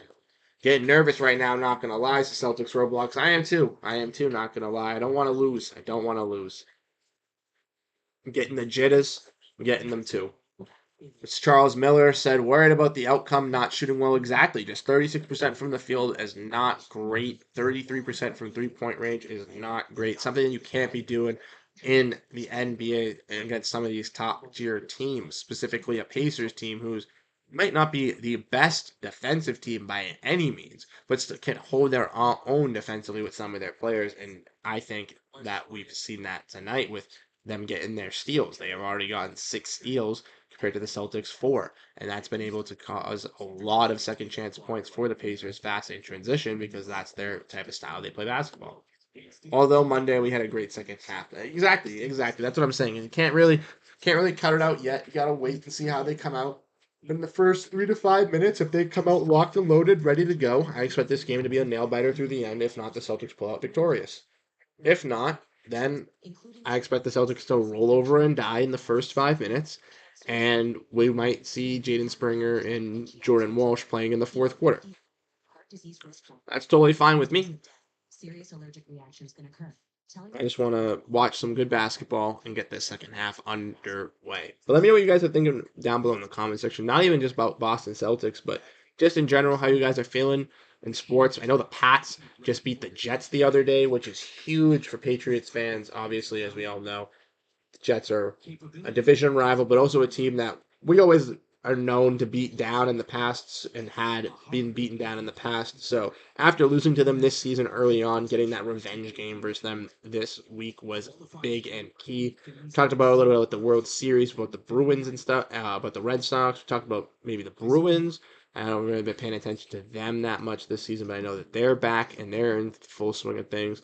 Talk about other things as well, more NBA stuff. I know last night or a couple nights ago, Paolo Banchero had 50 points, which was very, very cool. that was a very, very great sight to see. And Apollo is a player that I'm really believing in taking that leap similar like Anthony Edwards did last season. And I can't wait to see how he can translate that for the Magic. And I think they're going to be a tough team to beat for the Celtics. And through the regular season, we already know they're a tough team. So it's going to be scary for the um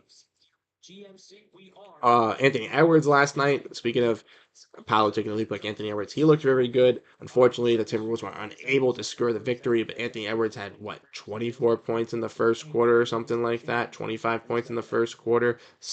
I know he had 6 threes. That's just absolutely insane work out of Anthony Edwards, one of the NBA's young, rising, and impactful stars.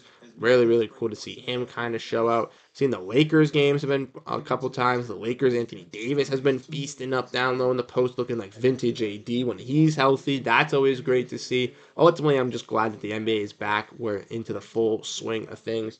And we got a bunch of news to break down, a bunch of content to watch, a bunch of other teams to watch, other trade candidates to see who's going to be coming out the East, who's going to be coming out the West. It's been a gauntlet this last week, and it's been fun to get back into it.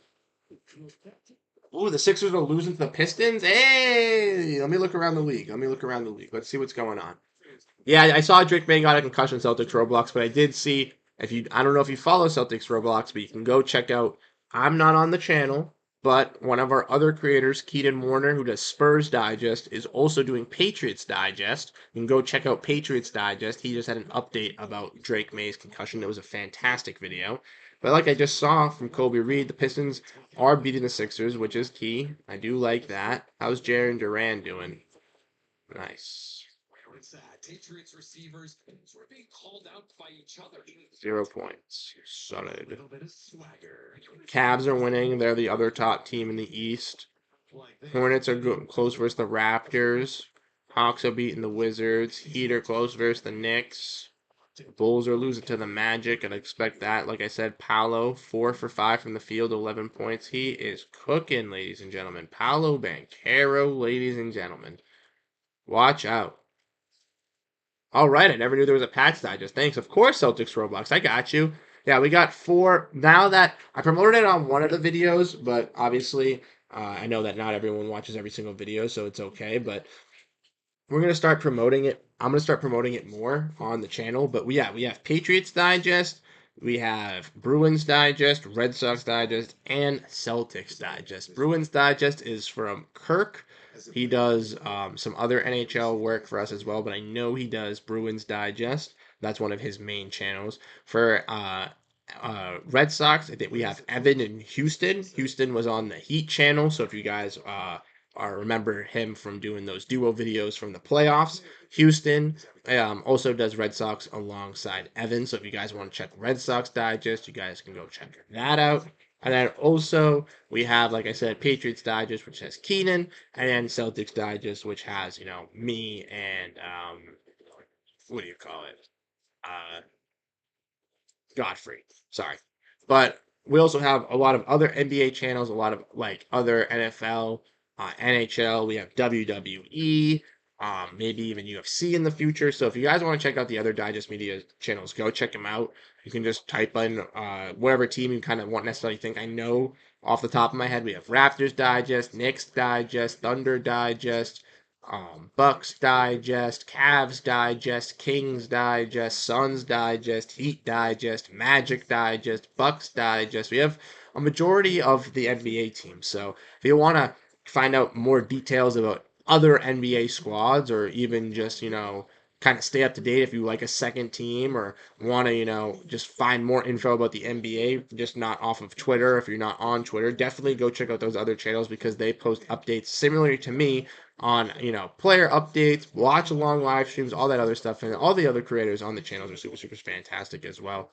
We're definitely gonna get some collabs going when the Celtics play some of these teams as well. Like unfortunately, we don't have Wizards, we don't have Pacers, we don't have Pistons, but once the Celtics do play some of these other teams, like I mentioned, we can have some of these other creators also on the channels as well. Like I said, we don't have Hornets, we don't have Hawks.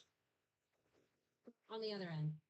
Stats by Jason Stone injury lawyers. Initial injury law. We don't have Nets. Trying to look. Bucks. Maybe Bucks. Yeah, we don't have Nets again. Yeah, we don't have that. Maybe Raptors. I can see if Ben would want to. Cavs. I can see if Billy wanted to. But yeah, I know when they play the Thunder for sure. We're definitely going to have Bryson on here. When they play the Knicks, I'll see if Chris wants to hop on, but we'll definitely have some guests on here. We'll have more Celtics people as well. Like I said, we also had Adam Taylor over the summer. We had Nick NBA over here a couple of times. We had the boys from How About Them Celtics, Jack and Sam, Jack Simone and Sam LaFrance. So just great to have all these other creators and other people come on the show and hang out. We also had Brandon Slater, courtesy of Isaac. So just great to have all these faces on here and great to see how the channel has been progressing over the year. And you guys have been absolutely fantastic in that support. So it's been really, really thankful. And now, obviously, we're working on just keeping those connections and maintaining them and getting more people on the stream and having more guests on here. So if you guys want to see anybody in particular, let me know. If you guys want try to get a certain guest, I can. Or if there are any guests that you guys like to see, just drop them down. But the Pacers Celtics game is back. Celtics have gotten some baskets of their own, but once again the Pacers are coming out full throttle here, and Pascal Siakam is just not missing. Hits the three right there for the Pacers, and the lead is back up to 12 for them, 73-61. Horford from three. He misses his first opportunity, unfortunately. For the Celtics, Brown and Holiday were able to score some baskets at the mid-range early on, but the Pacers have been able to get some baskets. Now, Mathurin from the mid-range, he delivers. No one stepping up on that jump shot. And now Mathurin and the Pacers have a 14-point lead. Thank you, Scal. I like him, too. Tatum looking to pass out right there, and he's going to get a foul on him. Horford hits that three, though. There's a second foul on Neesmith with the foul.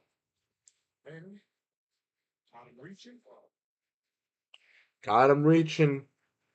You reach, I teach. I don't know why they keep leaving Siakam open. It's just coming off his screens and picks and pops where he's getting left wide open. From what I've seen. They're just not stepping up. Not switching fast enough. Brown spinning in the post. Makes it over Siakam. And Brown, like I said, getting poised, getting calm, getting collected, and really starting to take over for the Celtics squad here, like he did earlier in the first half. And Mathurin off a nice spin move. He finds his way to the basket. That was some nice plays from Mathurin. Third year out of Arizona, like I said. Walker's second year out of Houston. Two young guys to keep an eye on for Indiana, even if they're not on the Pacers for their foreseeable future. Definitely two guys to see if they can blossom or find roles to showcase they could impact some other teams across the league, or possibly with even expansion, find their ways to those squads and become main focal points. Foul there on the Celtics, though. A little bit of frustration. Here come the Pacers. Mathurin getting to the rack. He's going to get grabbed, and that is a fair foul from Holiday as Mathurin had the entire basket to feast on. He would have slammed that basket home. He was taken off for liftoff, and Holiday went and grabs that wrist that he does not have the ball in to make sure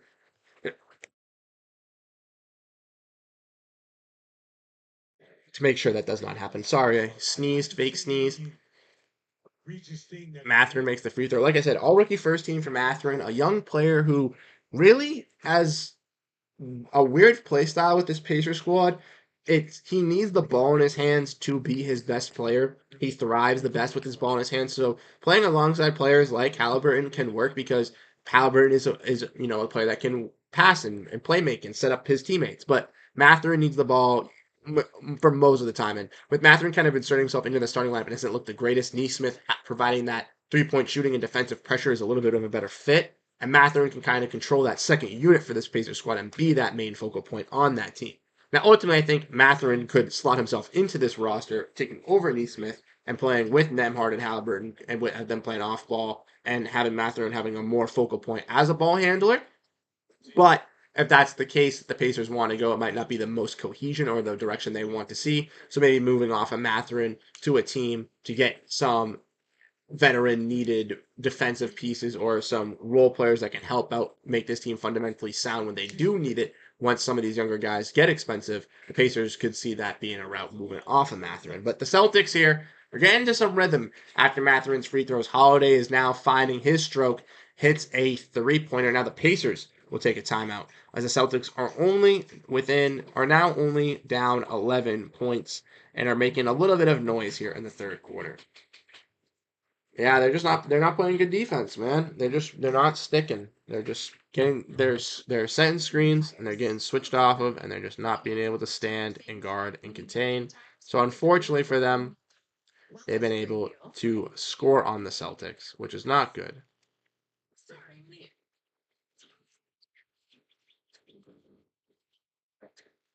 No, definitely not. No.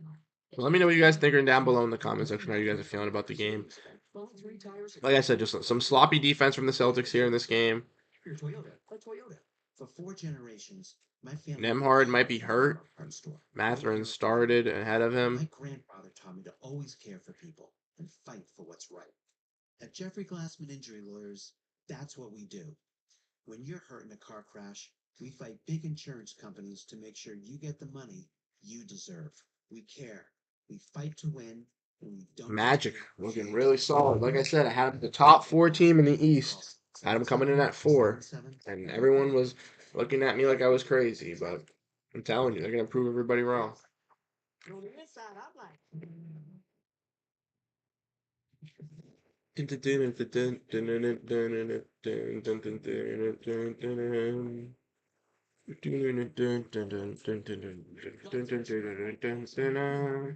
Bring in bonus packs. NBA player properties for the draft. Eden's got the best burritos, and you love them all. But we have something new for you. Introducing the Country Skillet Burrito, made with Honeydew country skillet burrito. Hash browns, eggs, and stuff. Sorry if you can hear my dog. I can hear him with my headphones on, so I can only imagine you can hear him.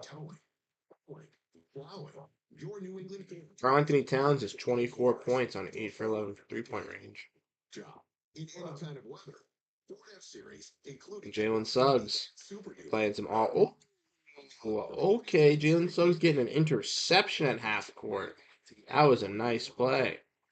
Get 3.9% APR for 60 months plus up to No worries, Colby. If you hop out, it's all good.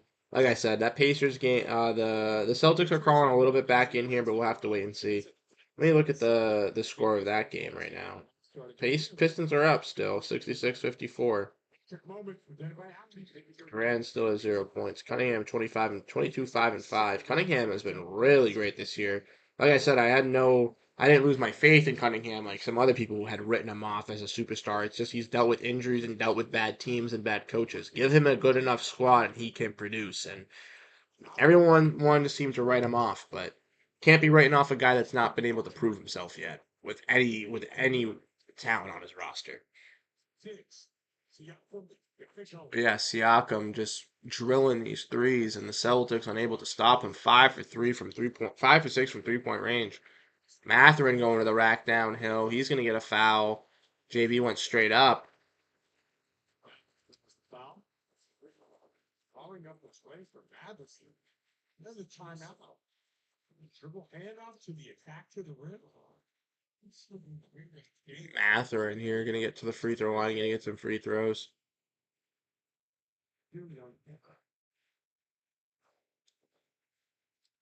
My dog hears somebody outside because he is going berserk. Here comes Mathurin once again. No, sir. You don't think so? No, I don't know why I'm saying that. Well, I mean, Makes both.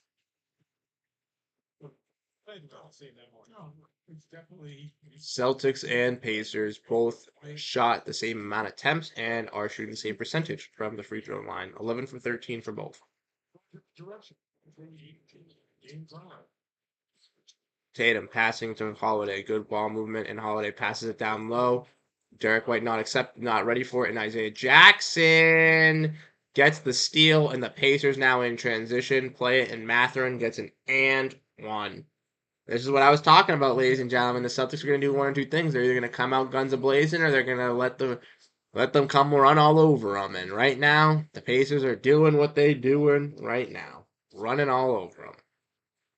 Jersey. Mathurin drawing these fouls, getting the calls, and making these shots. Doing what he does best, driving and attacking the rim, and being that focal point as a scorer. And like I said, he's playing with his starting lineup and looking good, so maybe he can insert himself truly into this lineup. 20 points for Mathurin here, 11 in the quarter. We're not even halfway done the quarter. Siakam going to look for a foul call. Celtics getting worked. And now Tillman getting his first minutes of the game, coming in for Al Horford. Let's see how Tillman looks. 7 rebounds, 6 offensive. First time it's happened in the NBA this season. First, 6 offensive rebounds in the first round. Round for 3, misses. No one able to get the rebound as it bounces over their head. Mathurin gets it, keeping this fast-paced transition. Now passing it around. Mathurin looking for Siakam. Halliburton. Siakam setting the screen. 3 for Hallie. And he hits his first 3. And Halliburton, who's had an awful shooting night, finally gets it going. And now the Pacers looking to take a 20-point lead on the Celtics. And the Celtics getting embarrassed now. Tatum for 3. Misses this one. Jackson with the rebound. And this is what I expected here, ladies and gentlemen. A little bit of a blowout. Celtics going up against a tough, fast-paced Pacers squad that truly does get the best of them every single time they do match up against them. Siakam working on White down low. He misses. But the Celtics got the best of them in the playoffs. Pacers usually get the best of us throughout the regular season. Brown, a little too hard off there off the glass. Got to go a little softer, man. Celtics get the rebound, though. Brown for 3 now. Air ball. Tillman off of him, and it's going to be Pacers ball. A mess here from the Celtics, both offensively and defensively. Have looked a little bit better defensively, but still a mess offensively so far coming into the third quarter. Shots not falling, ultimately just not getting good opportunities up, and it's just not looking great. The baskets are just not going in tonight. It's one of those nights. 6 to 24. 48 to 24 points in the paint for the Pacers here, too. Pacers just able to score on all assets. Mathurin for 3. He hits it. And now the Celtics will take a timeout. Down 32 points. Or 22 points. The Pacers looking to take a commanding lead here in the third quarter. And the Celtics looking to wake up out of this slump. The Pacers, 24 points, and the Celtics, 11 here. And we're not even halfway through this third quarter. Just a disgusting offensive showing from both players in Jaylen Brown and Jason Tatum tonight. Both seemingly just can't seem it getting to go. Role players given some opportunities, have hit their shots on occasion, but not given the ball in every single moment to deliver. And ultimately, the Pacers have just had guys be able to cook up. Mathurin in this third quarter has been notoriously known to go off versus the Celtics, is doing it once again. So he has 14 points in the quarter and 23 in total. Siakam has 4 for 5 from 3-point range. And even though Tyrese Halliburton is shooting god-awful, he's still setting up this team to make the right plays. And he just hit a 3 of his own to then give the Pacers a bit of a lead. It's okay. Thunder versus Mavs 30-0 run. For a 6-week abortion ban. And Kelly Ayotte is committed to defunding Planned Parenthood as governor. Oh, you're talking about that game? Yeah, I don't think we're gonna be able to do that. We can't gamble with our freedoms. I mean, it's not over, obviously. There's still 18 minutes to play. And the Celtics could come out in these 18 minutes and play these 18 minutes harder than they played the last 36 or 30, and they could win. But I don't know. Yeah, we're down 22 points. 22-point low deficit right now for the Celtics. This is a make it or break it timeout for Boston. It's either you come out of this timeout and you instill some energy back, make it a 15-point game, make the Pacers take a timeout and kind of work back this game piece by piece, clawing away, getting it to 10, getting it to 5, to getting the lead. Or, like I said, it's going to be you come out of this timeout and you still are asleep. The Pacers are still the hungrier team, and the Pacers come out and absolutely tear this thing wide open into a 30-40 point lead, in which the Celtics and then enlist into going into the bench mob for the fourth quarter.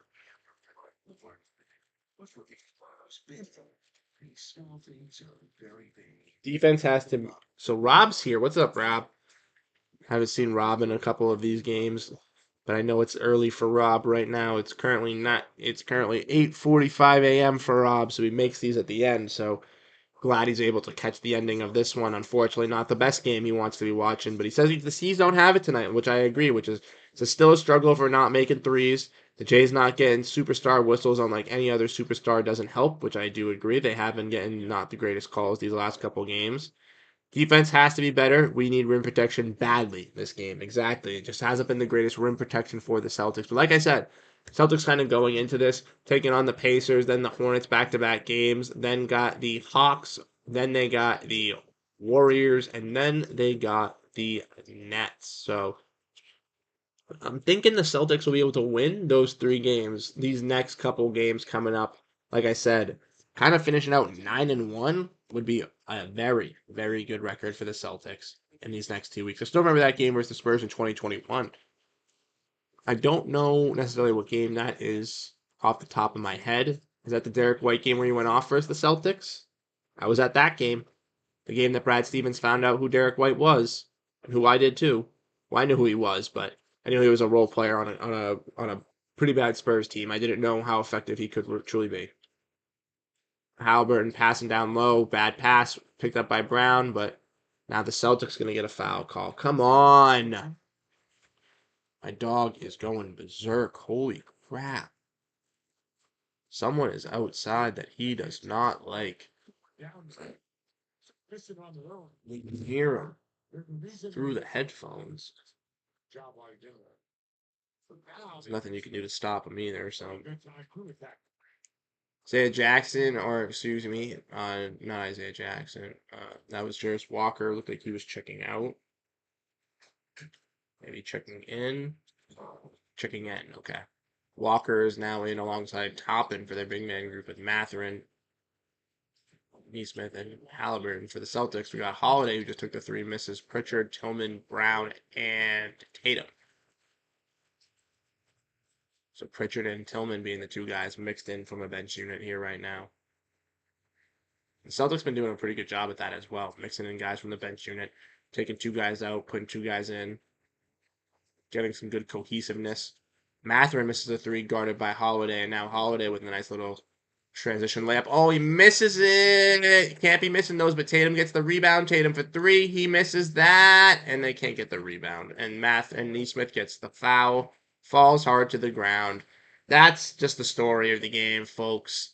Holiday smoking a layup, Tatum missing the 3, them not getting the rebound. That's just the story of the game. That play summarizes up how the Celtics are playing.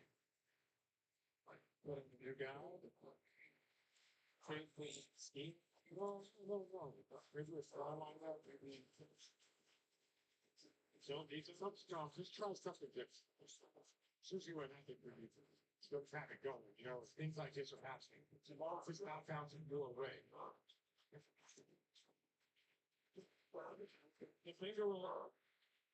Halliburton. Richard. See if that gets him going. Giants are funny off the bench. And Pritchard with a 3 right there. Halliburton with the layup. Paige Pritchard trying to get this team back some life, but like we said, down 23 here. Or 21 at the moment, but about to be 23, I can call it. Mathurin going to the basket, passes out, Toppin fakes the shot for 3, Toppin misses, Tatum board. Tatum gets it to Pritchard, pushing the tempo. Pritchard pushing the tempo, dribbling, keeping it alive. Tatum gets it stolen by Walker, who's playing some great defense. Another transition lost by Toppin, but then Walker gets the tip again. Pacers keep the ball alive somehow. What is this circus basketball? Halliburton makes the layup. And that's going to be a timeout from Joe, right? That's going to be a timeout from Joe. Pritchard all the way down the court. Holiday, he gets fouled. And yeah, we're going to see some substitutions. We're going to see a timeout. We're going to see something. Hauser's getting ready to come back in. These are bad turnovers from the Celtics, too. Just sloppy. Misreadings of the ball, misreadings of the passing. Right there, and then thing like that. One bags. You have to stop at 3, 4, 5 big plays. 3, 4, 5 stuff.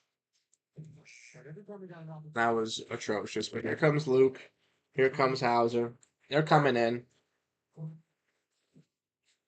Brown is coming out. Just an unfortunate, disheartening night for the Celtics. Could not get it going offensively. Could not find no rhythm. It's okay, guys.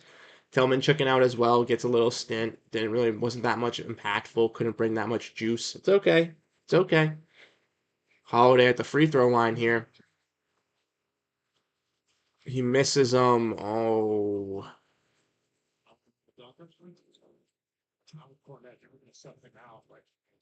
Holiday down low. Little weird lineup here for the Celtics. Cornette and Holiday, and Toppin finds a slam through both of them. Oh, this is how the cookies crumbling tonight. 44 bench points compared to the Celtics, 17 for the Pacers. Tatum hits a three to silence the crowd a bit, but a little too much, a little too late maybe. Celtics down 21. Tatum 18, still going to bring that aggressive touch, but Pacers looking like they're getting comfortable here. Celtics trying to put them on their toes. Mathurin passes to Walker. Cornette playing some great defense at the rim, but still unable to contain the rebound. Halliburton keeping the play alive. Three, misses. Rebound Mathurin. Falls down. Celtics keep the ball alive. Three for Hauser. Hey! That was a little bit of a heave, but I liked it. So it could be a catch and shoot opportunity. That's 3. I like that. Tonight, 1 for 3, and his return from the back end 3. And Halliburton hits the floater while skipping to his low. Celtics down 20 now. Passing the ball around. Pritchard to Hauser, looking for another one. Misses it. And Walker comes away with the board. Bad pass from Walker, though. A little miscommunication from the Pacers. They'll do some substitutions. But Hauser catches it. Yeah, that was nice. Lets the ball dribble, catch, shoot. That was beautiful. Beautiful. It was a little bit of it looked like a little bit of a heave, but I like that. That was nice from Hauser. Good shot opportunity for the Celtics. Holiday now being substituted. Walsh coming in, and I'm liking Jordan Walsh kind of playing this little scrambler, little type forward wings slash for the Celtics here. Like I said, got to get that 3-point shot a little bit more comfortable to be more trustworthy in that 3-and-D wing spot. But I'm liking what I'm seeing out of Walsh so far through the season, and he's doing all the little things. So let's see him do it right now. That's the main player I'm going to be watching this next 2 minutes. We'll see if he gets any fourth quarter action as well. Here comes Tatum. Driving, getting grabbed at by everyone. Saves it, but Tatum slams it home. Shepard went to save it, threw it right to Tatum, and Tatum slams it home. Now Tatum's going to get a tech or a delay a game for talking. Yeah, that's what it is. Another delay a game will be a tech. My dog is going berserk, man. He sees something. He's still barking. Hauser guarding Mathurin. Hauser sticking Mathurin. Good defense from Hauser, not coming off with the screen. And Walsh grabs the rebound, doing what he needs to do. Shot clock violation, but still making the right play. Box out, grab the rebound. Smart from Walsh. Jordan Walsh, like I said, similar to O'Shea Brissett, his role is to do the little things. Grab rebounds, make the smart play, be in the right position. He's not asked to make 4 or 5 threes. He's not asked to take all these jump shots. If you're open, let it fly. If it goes, it goes. If it doesn't, it doesn't. But be smart, be in the right position, make the right play. And as long as he does that, he can ensure himself that he's going to be getting guaranteed minutes. Yeah, the Pacers are getting cold. We were heating up a little bit, but we're getting a little bit cold now too. But Pacers have definitely started to cool off a little bit while the Celtics have started to make some shots. Foul on Neesmith, though, so Tatum will now be going to the rack.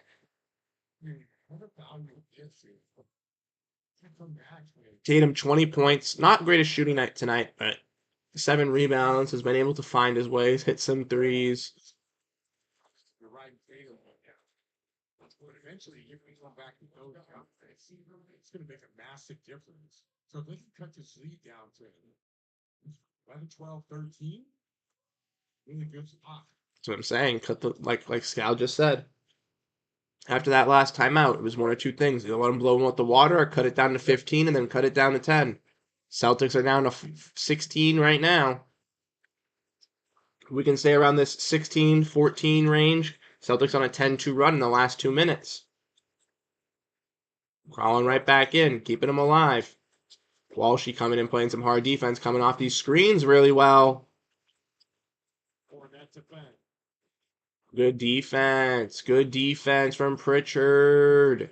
Cornette gets the board. Really liking that defense from Walsh. Really sticking off those screens, coming through. And Pritchard trying to get the layup. Unfortunately, it doesn't fall in, but Cornette off the glass. And another offensive rebound for the beast of the feast is on the boards tonight. Cornette puts it right back in. 11 second chance points for the Celtics tonight compared to the Pacers 6. And that's all contributed to Luke Cornette. And Hauser gets a steal there, playing some tough defense. Unfortunately, Walsh loses possession. Pacers are going to score on the other end with Cornette trying to get a block.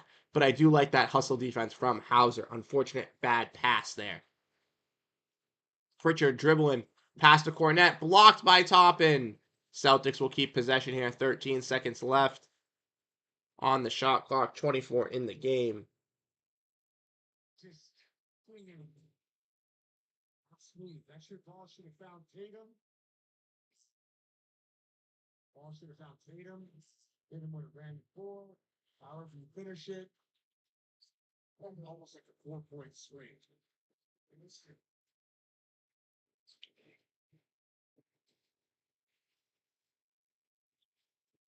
So Tatum inbounding the ball to Hauser. Cornette going to set the screen. Tatum doesn't want it. Tatum passes it to Pritchard over in the corner. Misses. Cornette trying to fight for the board. Hauser trying to fight for it. Trying to keep it alive. Stay Celtics ball with 8 seconds to go. Celtics will be getting that last second chance opportunity. Will they hit a buzzer beater once again? They hit one in the first quarter with Derek White. Like we said, keep this game alive. Keep it under 15 going into the fourth. If you can do that, you can instill yourself still in this game. In the fourth, draw it down to 10. And then once it's down to 10, go full guns blazing with these starters right back in. Walsh played some great minutes there in that last 2-minute stretch. Doing his stuff. Good box outs, good defense, good passes. Good stuff, Jay Walsh. Pritchard to Hauser. Tatum. Tatum's going to get this last second chance opportunity, guarded by Siakam. Tatum driving. Layup, reverse. It's good! Not as much of a buzzer beater, but definitely a buzzer beater. Not a shot buzzer beater, but still driving to the rack and still beating the buzzer is Jason Tatum. And the Celtics are still in this game, down 14 points. A little bit of a bounce back in this third quarter. It was looking like it was over with a Mathurin explosion early on in that first half, but the Pacers did go cold in that second half. Celtics were able to capitalize on the offensive side, and now the lead is down to 14. Tatum looking like he's in his groove, and let's see how this Celtics team can control and dominate the fourth to fight them back into this game. I don't want to say it is over yet, ladies and gentlemen, but let me know what you think down below in the comment section. Like Celtics Roblox said, it's a 14-point game. We are back in this. We are ready to go. Corporate dystopia says Celtics are coming back fine in rhythm. A lot of basketball left here. Exactly right, ladies and gentlemen. The Celtics, once again, like we've seen, have had comebacks like this where they've been able to mount in the fourth quarter and really string things together. We saw versus the Bucks on Monday them have a fantastic second half, mainly that third quarter, which propelled them to take that big lead versus the Bucks. But can we see another second half come alive from the Boston Celtics where they wake up in the fourth quarter in this game? Let's keep it up and let's watch tonight. Let's look at some more comments. I see one here on a video that we did earlier today, so I want to comment on this from NJ Flip. So if you guys missed the video earlier today, go check it out. My boy Godfrey over on the channel cooked up on this, talking about Walker Kessler possibly coming to the Celtics. As we all know, the Celtics do need some interior rim protecting presence with Porzingis out. Kessler has been a name thrown around the rumors since last season, and he has looked good for the Utah Jazz so far. So NJ Flip wants to know if the Celtics could get Walker Kessler for a couple of draft picks, Cada and Springer. And I can tell you off the top of my head that a trade like this would not be able to happen with the Celtics. And the reason why is because the Celtics are in the second apron and cannot aggregate salaries, which means they cannot combine two salaries together to get a specific player. So for the Celtics, they would not be able to do a trade with Cada and Springer together to get said player. They would have to trade specifically one player. And off the top of my head, I don't know what Walker Kessler's contract is at this very moment. If someone wants to look it up, figure it out, compare it to the Celtics, you can figure that out. But if the Celtics were to acquire Walker Kessler, they would have to trade away somebody that is making more money than Walker Kessler because the Celtics cannot take anybody back that makes either more value or higher than a player. They have to take someone that makes back equal value or lower that they trade out. And it would have to be a 1-for-1 trade to get Walker Kessler. The one thing the Celtics could do with having an open roster spot and being in the second apron is they could trade one player away for two players in smaller deals to bring in, similar to what the New York Knicks and Minnesota Timberwolves did. And when the Timberwolves traded away, obviously, Karl-Anthony Towns for two players in Julius Randle and Dante DiVincenzo. But for the Boston Celtics, they cannot send out two players for one, can only send out one for one, or can only send out one player for two players in return. But Walker Kessler, I think, could be nice. A lot of teams are definitely be eyeing him. I think it's a little bit far-fetched for the Celtics to get him, but it could be possible. Corporate Dystopia just says they just saw them erase 13 of the 26-point lead in the last couple minutes. I expect it'll be tied around the 7-minute mark in the fourth. I'm hoping so. I'm hoping this team can crawl back and come back to life. Pacers did go a little bit quiet, though, in that third quarter, so they could wake up. They could kind of come back to life. But the Pacers still are outscoring the Celtics 24-10 in fast break points, 54-30 in points in the paint, and are outscoring them 53-39% in the field goals. So we are saying 4 years, 13 mil. Is that per year 13 mil? He's making 13 mil a year. Is that just in general? Because if that's just in general, which I think it is, as Toppin makes the three to give the Pacers a little bit of a run here already, 13 mil divided by 4 would be around 4.5 mil. So the Celtics would have to trade, I think, away Pritchard or Hauser to get a player like Kessler, which I don't know if it's necessarily possible. I'd have to look. White lob into Cornette. Catch it. Nope, not. Still gets the rebound. Still keeps the possession of the ball. Pass to Pritchard. Pritchard. Sidestep. 3. Yeah! Okay, match that 3 from Toppin. Okay. Okay, keep it alive. Keep it alive.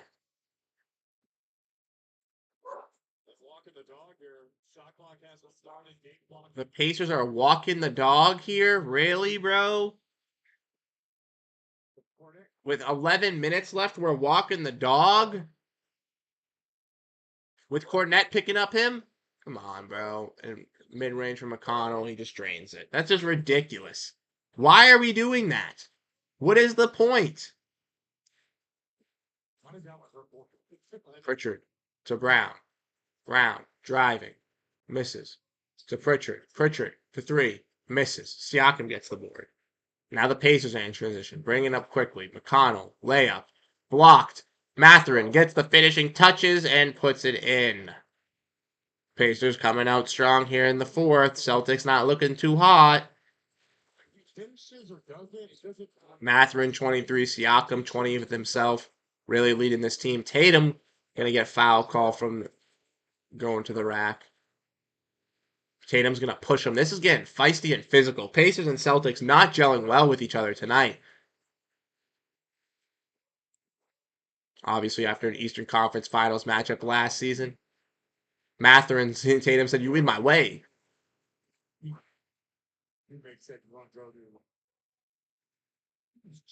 think Tatum moved him, and there was some disagreement on that right there. Tatum makes the first free throw. Joe is not happy right now. Where's the Royal Caribbean Star Wars? Tatum makes it again. 6 points. 7 of 9. Tatum 25, 8 for 18 from the field, 6 rebounds, 3 steals. Still put on a pretty solid game. even if he's not hitting his best 3-point shot attempts. Rebound from Pritchard getting the offensive board, and here come the Celtics now in transition. Brown spinning, unable to get it, and they do not get the offensive rebound. 3 Pacers down there. Pick it up, corral it. Now Matherin, he's going to get fouled fast in transition from Derek White going up quick with it. First round pick, where TJ McConnell benefited. He played for Philadelphia and thinking TJ McConnell with a beautiful pass there to Matherin, who gets it in transition, and he's going to celebrate that pass. It was a dime, I will not lie. McConnell's a little bit of a more creative passer than Peyton Pritchard is, for sure. I would say Peyton Pritchard's a better scorer and shot creator than McConnell is, but they're very similar. Matherin misses the first free throw. So maybe ball does not lie, Celtics run blocks. Maybe ball does not lie. At the end of the year, if he plays a lot, he gets 20. I think they're out of the game. They're not going to use the green light special unless they're close within it within the last 2 minutes, and if they don't need to use it, they won't. They wouldn't waste it right now, specifically if they got close to. Matherin gets free time every time. I mean, he's just quick. He's very fast. He gets to the rack and he knows how to draw contact to get fouls. It's just his play style. He's an aggressive slasher who's very good at it, very effective. I have a Benedict Matherin jersey. I'm a very big fan of him. Tatum dribbles it off his foot, loses the ball. McConnell passes it. Matherin, circus shot. He gets fouled once again. And Matherin will be going to the line. Turnover. Connell.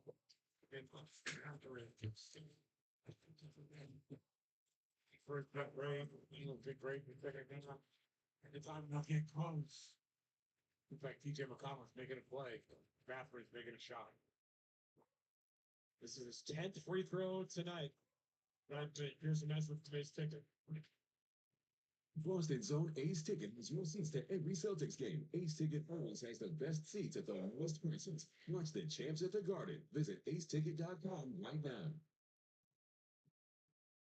Yeah, they did foul Tatum like crazy. Time for the game plan. 20 minutes, 8-4, 4-6. 10 for 11 at the line. Okay, here come the Celtics. Derek White, Tatum, the 3, misses. Unfortunate for the Celtics there. It's not the shots are not falling. Pacers having a little trouble dribbling. McConnell trying to go baseline, passing the top, and he slams it home. And there it is. TJ McConnell getting the crowd into it, and that's a timeout. Celtics looking beatered and battered right here. Looking like they're going to take their first loss of the season. 112-91 so far in the fourth. Game's not over with a little over 8:54. It's going to get a little gross. Pacers. Celtics need to empty out the bench. Call the game.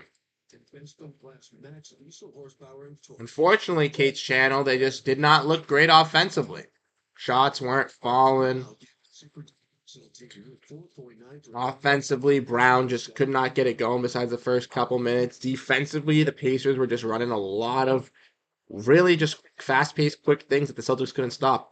First, the Celtics couldn't control the offensive boards. Pacers were getting a lot of second-chance points. Siakam's hitting a lot of threes. Matherin's been able to drive and attack on the Celtics and get a bunch of foul calls and get a lot of and ones. It's just been unfortunate. No worries, T. Snizzle. Have a great rest of your night, man. Thanks for coming out to the stream. Appreciate you for being here. Once again, always in the channel. I want to let you all know that unfortunately, this is going to be the last stream of this week. The Celtics do have games Friday and Saturday versus the Hornets, but this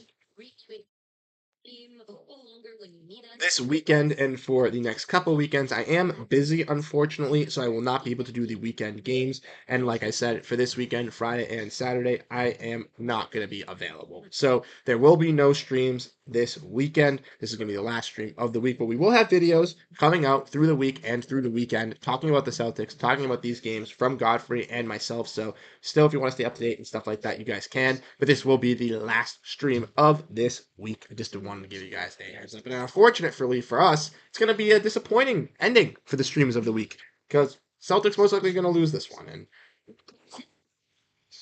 that's not what we want to do. We don't want to watch this team lose. We want to watch the team win. We already watched them win 4 times. Like me. No worries, Celtics Roblox. It's all good. Let me know how the World Series is going. Let me know how the game is. Like I said, I haven't really been watching much, but I'm on your side rooting for the Dodgers, baby. Inside, inside.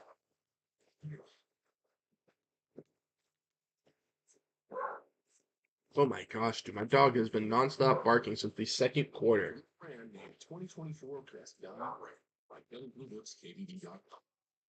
I don't know what is outside, but there's something outside that he smells that he wants to go see, that he should go see, but no one is letting him go see it, so he's just barking.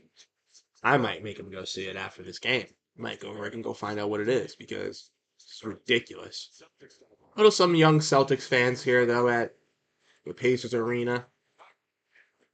Assist. TJ McConnell goes baseline. Watch Obi Toppin. After this game, I'm going to be playing some games myself, ladies and gentlemen. I'm hopping on that Call of Duty. How many games you could say this? Hey, 5-0. Oh, is it Yankees 5-0? Damn, are they really going to mount a 3-1 comeback? That would be nuts. A 3-0 comeback would be nuts. Yeah, Yankees up 5-0. Dodgers choke. That would not be shocked. Kata's getting some minutes too, ladies and gentlemen. Kata, Walsh, Tillman, Brown, and Pritchard. And Kata, off the lob, first play. We really walking the dog for 8 minutes, bro? Come on, TJ McConnell. Pick up the ball and play. You won the game. You guys are up almost 20. Just finish it. You got 8 minutes to go. Don't be taking forever now. I know we did it in 04 to the Yanks, so I can definitely see it happening, but it's just crazy. Brown for 3. His first to go, and Pacers taking a timeout. Don't like that look.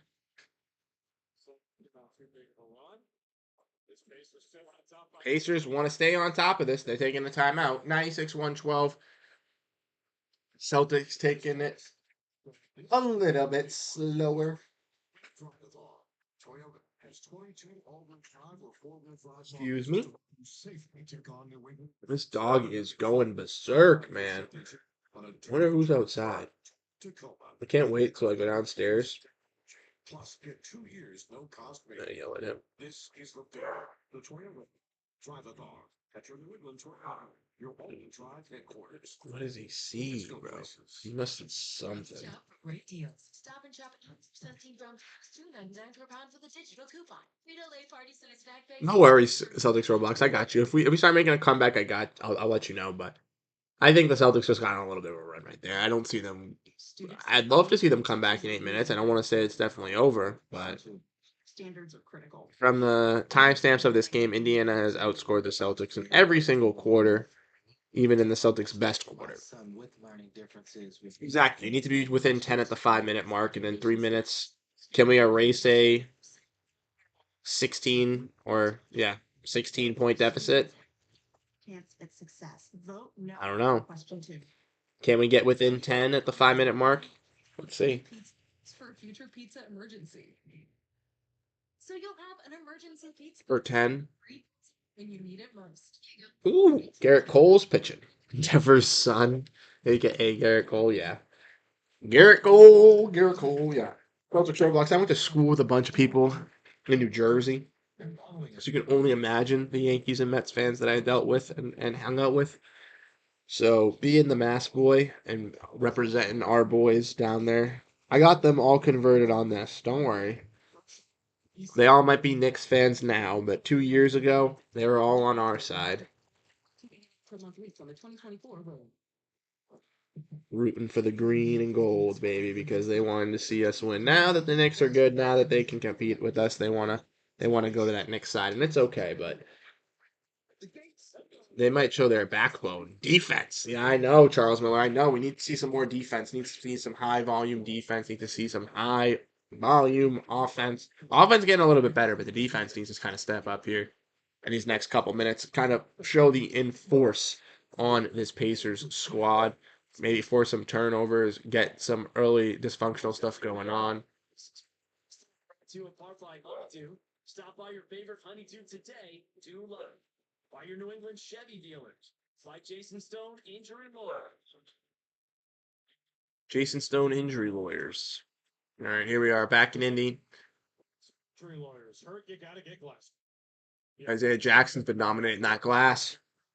Yeah. Jeffrey Glassman, for sure. Activity leads to offensive. Isaiah Jackson has had that high activity alongside Pascal Siakam, and that's what's been dominating the Celtics here is this high activity on the offensive glass for the Pacers, being able to get these second chance points from their bench players. Celtics not being able to stop it and clean it up. Like we said, Celtics starting with a little bit of a bench mob here, but still having some of their guys go. Brown, Walsh, Tillman, Pritchard, and Queta getting his first minutes. And Queta got a basket in his first run here. Queta playing some good defense. Come on, box out, Queta. Good rebound. Good stuff. That's what we like to see.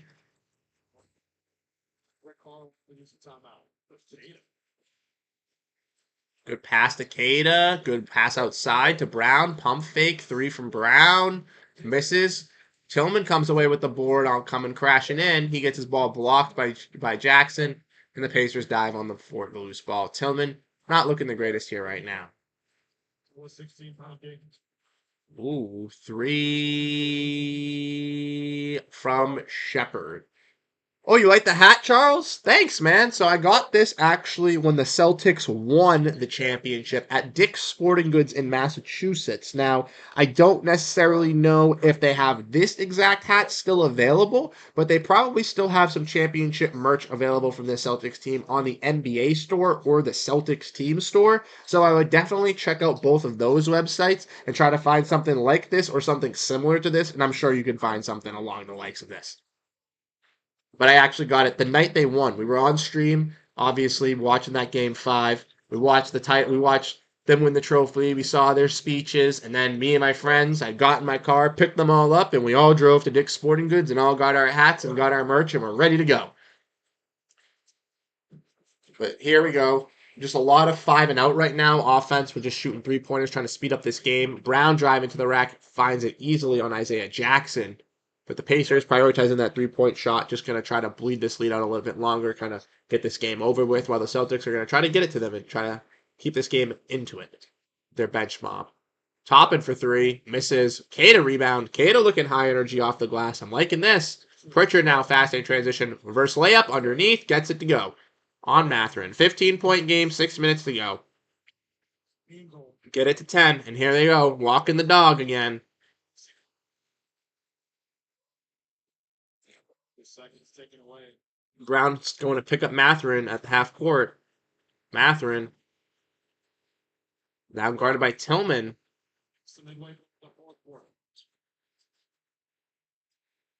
Yeah, it's getting closer, Celtics Roblox. They're inching away. Maybe they might be able to bring it to 10. Let's see. Good defense on Mathurin by the Celtics, putting up a stone wall at the rim with Tillman and Queta. Not going to let him get to the basket. Now the Pacers getting a little bit wary here as their shot scoring one-on-one on some of these bigs is getting eliminated. With their speed, Brown going to get fouled underneath the basket here. Going to get a free throw going to the line. It would have been nice to have this. Watches the get to the basket, get the read, time, repeat, pitch foul, goes. I am flying the flag until they lose it. I'm a bit too far to run to mass. No worries, Charles. No, but I'm saying online, you could definitely check out the NBA store. Like if you go on like the web, they definitely have it. And I know that you're obviously not mass, but the Celtics team store also online might have it as well. That's where I usually get my other NBA stuff when I buy for like other teams. Like if I buy like a cool like Raptors shirt or like a cool Thunder jersey or something like that. That's what I usually use. So you might be able to find it over on there. Brown makes 1 free throw, hasn't taken the second. 5 minutes to go here. Brown makes the second. And the Celtics we have seen come back versus this Pacers squad in late game situations with the playoffs last year. So let's see how we look. JT and Derek White are now in. So the Celtics are looking to kind of get this win back. Pacers do hit a 3 in transition with Nesmith to bring this lead back to 16. The Celtics are looking to claw back in with their starters. Kata is in the mix with these guys. No Horford and no Drew Holiday, but Tatum and White coming back in. White for 3. That's cash over Nesmith. Celtics are bringing themselves in this game. It's only 13 points.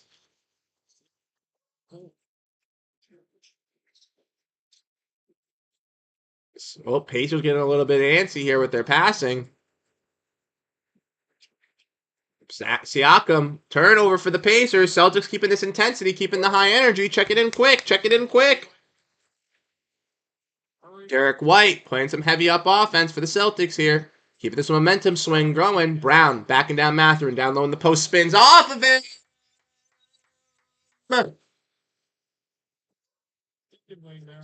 Let's go. 11-point game for the Celtics here. Keeping the pace, keeping the momentum. Let's keep the high energy. Pritchard playing some high energy defense on Hallie. Cut from Toppin, and it's going to be a blocking foul on Brown. Toppin going to the line, shooting 2. BS there, but Brown, oh yeah. He did chicken wing him. That's funny. Nice. 79% for the season. Toppin having a good game. 16-6-3 for the Pacers. He's been a key focal point for their bench unit and their success as a lob threat, as just a he's gotten better as a three-point shooter as well ever since being injected in Indiana. He's really found himself as a key role player for this team, and I know that they have some younger guys in Isaiah Jackson and Jarris Walker who similarly play the position. So maybe the Pacers might look to move off of Toppin to give those guys opportunity, or maybe even look to move off of those young guys to give Toppin his role that he deserves. But Pacers got a nice set of forwards that a lot of these teams around the league could maybe eye on around the deadline. Kata going out for that board, getting fouled with it too. Missed three-pointer, but drawing the foul. His name is Kata, and he's going to be going to the free throw line for the Celtics, it looking like maybe. Or maybe the Celtics are going to keep this possession alive. But Kata putting himself in the right position and coming down with the big board. This is what we wanted to see. We needed this athletic big here earlier on in the game. And Kata's inserting himself in these big-time minutes. Hasn't gotten any run for the Celtics previous to these moments. Got some garbage time run with this squad at the end of the game. And then the Celtics start to crawl back into it. And they're saying, we're keeping him in. He's looking solid. And Joe's trusting in him. I'm loving what I'm seeing. This is what we want to see as Kata believers. Him inserting himself to be this true backup big and get these minutes to showcase it. And let's see how he looks. Kata putting a great box out on Jackson. Tatum sidestep 3. He hits it. 10-point game, ladies and gentlemen. 10-point game. Tight defense for the Celtics. 14-5 run in the last 3 minutes here. Can the Celtics crawl back into this, or is it too much too late for the Celtics? Let's see. Halliburton pass to Mathurin. Intercepted by Tatum. Bad pass. Tatum to White. Pritchard corner 3. Oh, he doesn't get it to go, and Nesmith gets the rebound. Now Halliburton with the ball. 2 minutes and 57 seconds left here in the game. Siakam driving. Passes out. Mathurin almost loses the ball. Gives it to Halliburton. Halliburton. Siakam the screen. Halliburton pass across the court to Nesmith. Nesmith going to fake the shot. Go to Tatum. Go by Kata. And Tatum's going to get a foul on Jackson trying to get a block even though it's not.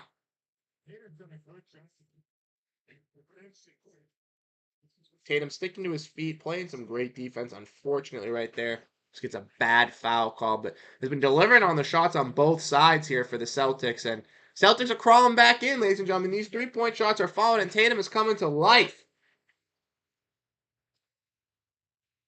Jackson makes the first.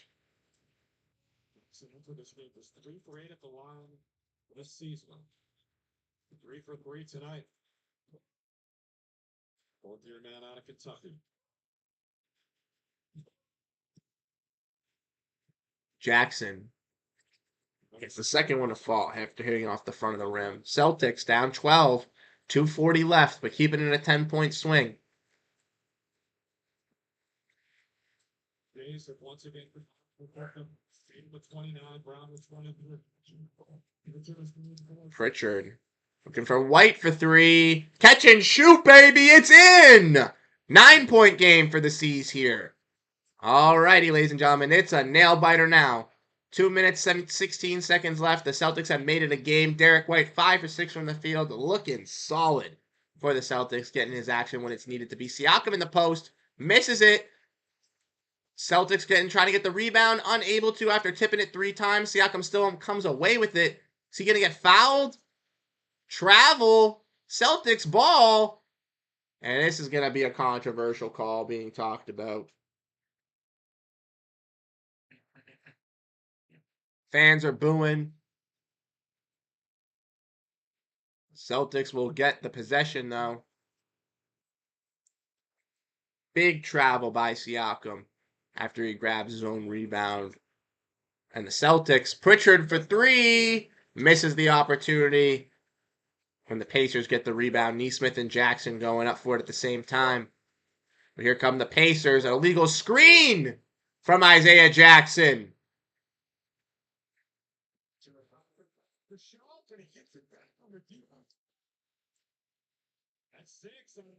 And Isaiah Jackson has fouled out of the game. That is his 6th foul. So that is huge for the Pacers. Their shot blocker, their high energy rim protector and center, who's in the place for Miles Turner, is now fouled out of this game. It'll be Toppin is going to come back in. So the Pacers running a little bit smaller with Siakam at center maybe now. Or Toppin, and Derek White moves down low in the post, and he gets it off the glass. Celtics get the steal, too, keeping it alive. Tatum driving. Foul! Celtics are in this game. It's not over. It's not over. Derek White doing what he does best on both sides of the floor. Fighting and scoring in late game situations. Being clutch. And then getting steals like that. Woo! Derek White is great.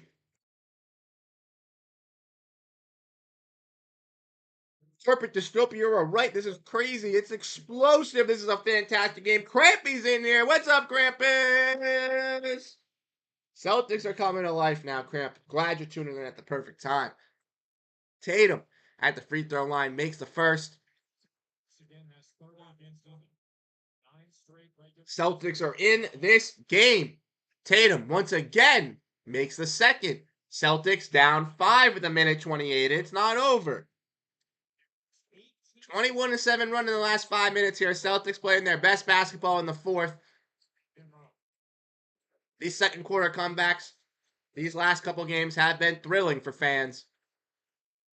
Pritchard on Mathurin, playing great defense. Not only can he shot create and get 29, but he can step up on defense. Brown with some great stepping up and gets the steal. Pritchard forces it, and Brown with the slam. The Celtics are down 3, ladies and gentlemen, with 1:04 to go. It is a game. It is real. This team is not bowing out yet. It is just like the conference finals when they came back versus this Pacers squad. Kada has inserted himself as the center to run with the team, and Pritchard and Brown are putting on a show alongside Jason Tatum, making smart, right reads. And this is Celtics basketball that we all love. Great steal from Jaylen Brown. Peyton Pritchard picks it up, gets it for Brown, and Brown slams it home on the fast break transition. Let's go, baby. Corporate dystopia is here. Charles Miller is here. I know Celtics Roblox is in here as well. Celtics, Brown 25, Tatum 31, White 18, Pritchard 14, Cornette 8. Mathurin 28, Siakam 23, Toppin 18, Halliburton 12, Nesmith 12 for the Pacers.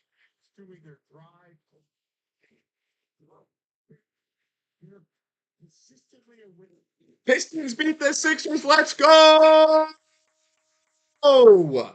Let's go! The 0-4 Pistons got a win versus the Sixers. Not good if you have a pacemaker. Well, that's very true, Charles Miller. That is very true. Pistons get the win, though. That's nice to see. Here we go. Celtics in a nail biter once again. Defended by Pritchard. We're under a minute. The Pacers. Pritchard on Halliburton. Brown stepping up to Hallie. Pritchard stepping up to Hallie. Brown on Siakam now. Play good defense. Play good defense. One-on-one. Tatum helping out. Backdoor cut to Shepard. Blocked by Kada.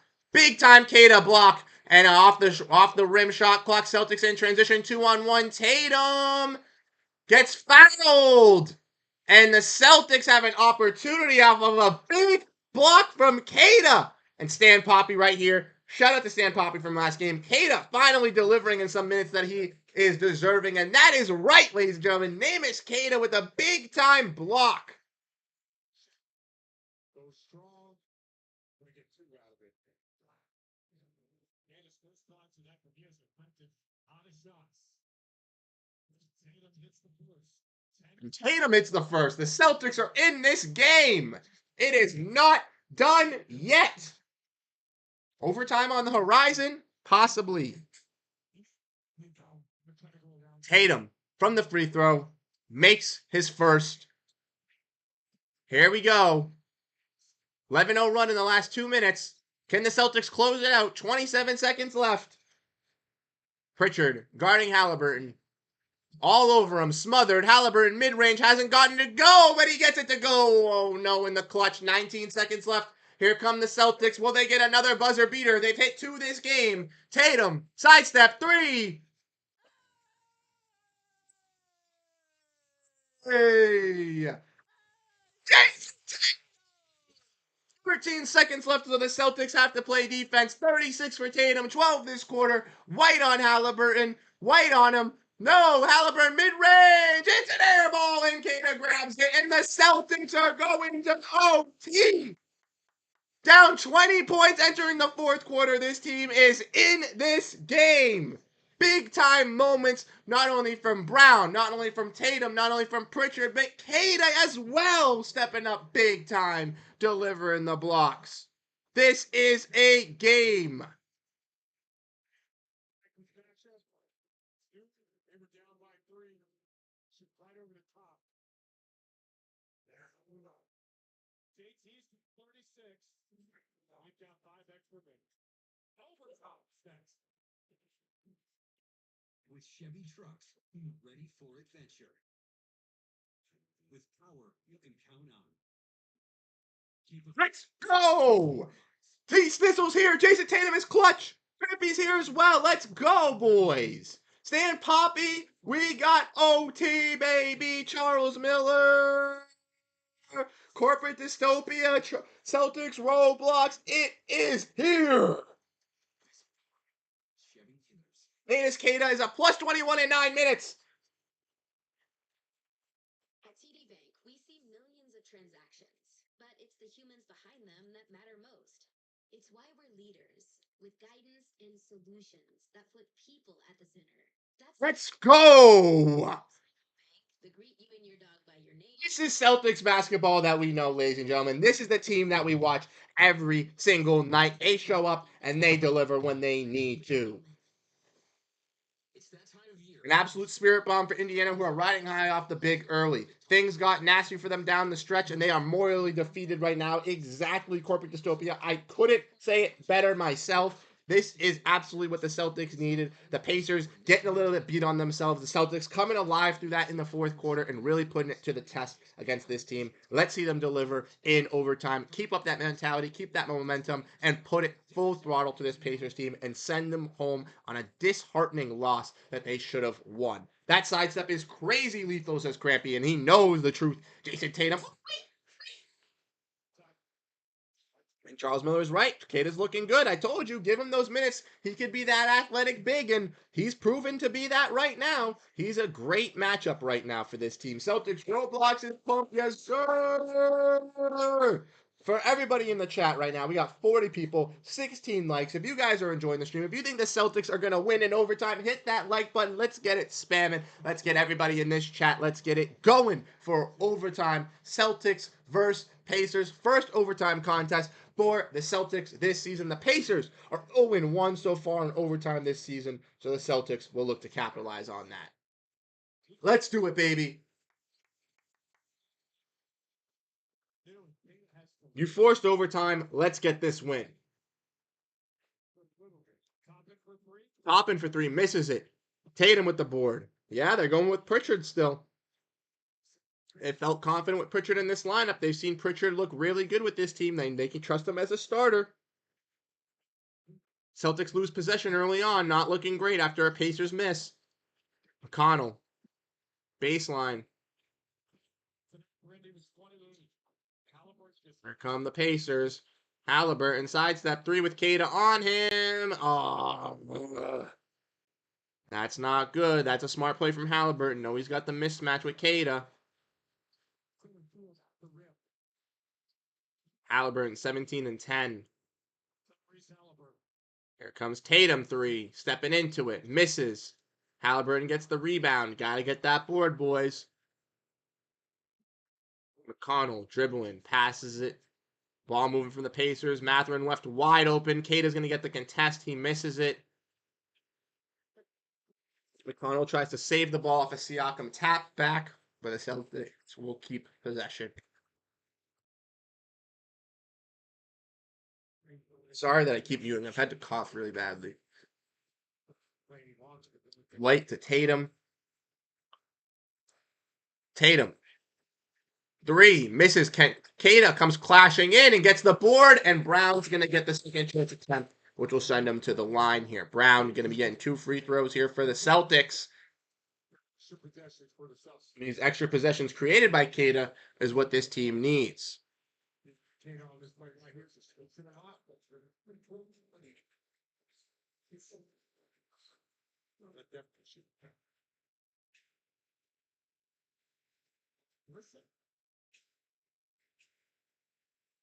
The Kata contest. Brown. Got to make these free throws.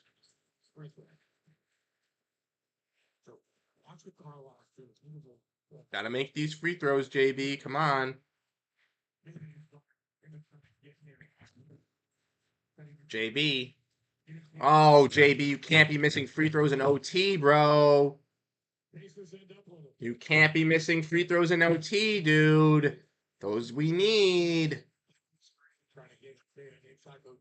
Play good defense. Play good defense. Kata is playing at the top of the key. This is weird. He's like not near the basket at all. He's playing on Halliburton.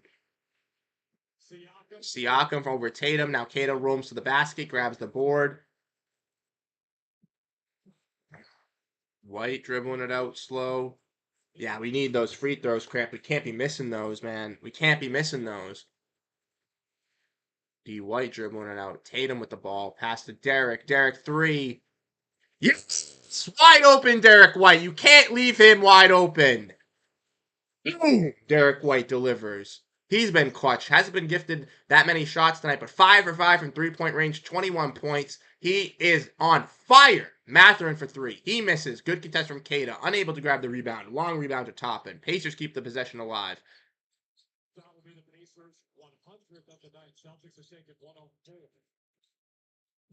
Toppin. Ball movement. Working around. McConnell working by Kata. Pass inside.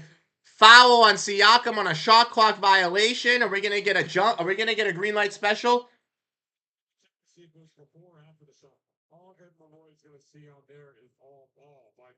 Are we going to see a green light special right there?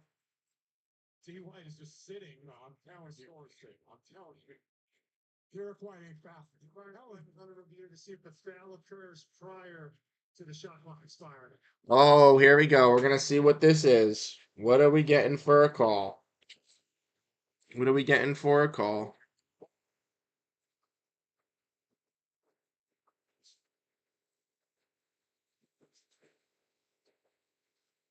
So it's going to be tough for them to assess. when the foul occurred, they have a different angle. Yeah. Tough to assess a foul on a play that doesn't have a foul. You know what I mean? Here we go. We'll see it right here. There's the yeah, I mean, they're going to call that 2 free throws.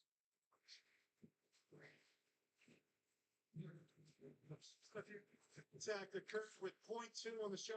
Illegal contact happened with 0.2 seconds left. All right, so he's going to get 2 free throws. We all knew he was going to get 2 free throws anyways. Can you speed this up? Who's these random people standing on the court protecting it? Why are there why is there a guy in a suit standing at the free throw line like he's going to take the shot? What? What was that? Is he the court aficionado? Is he the protector of the court? Like, what? I've liked how Kate has played this total OT, though. Horford hasn't looked great against this Pacers team. Cornette has gotten some rebounds, but hasn't been able to control it the best. And they went with Tillman, and he seem to make a difference either. They went with Keita into OT, and Keita with the garbage time looked solid. And Siakam misses the first free throw. All right, Siakam missing free throws too. This is key. You walk down a lead like that. Pacers are not a good team. Oh, my dog's barking again. He's finding a way to bark at something, regardless of what it is. Siakam makes a second.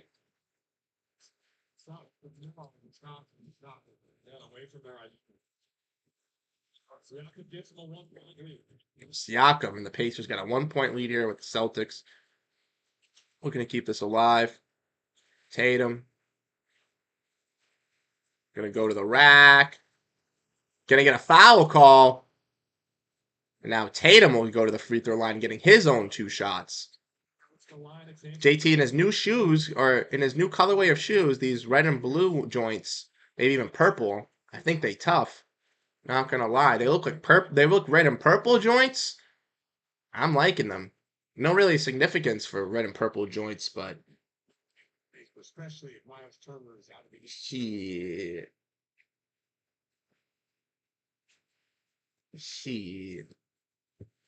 Yeah, I do it.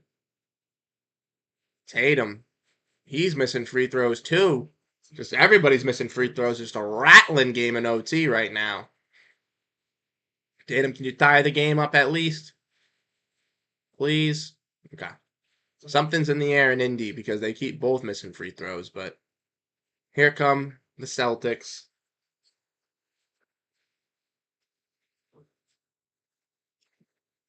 Pacers now with the ball. McConnell driving to the rack on Pritchard. He gets the floater, tips away.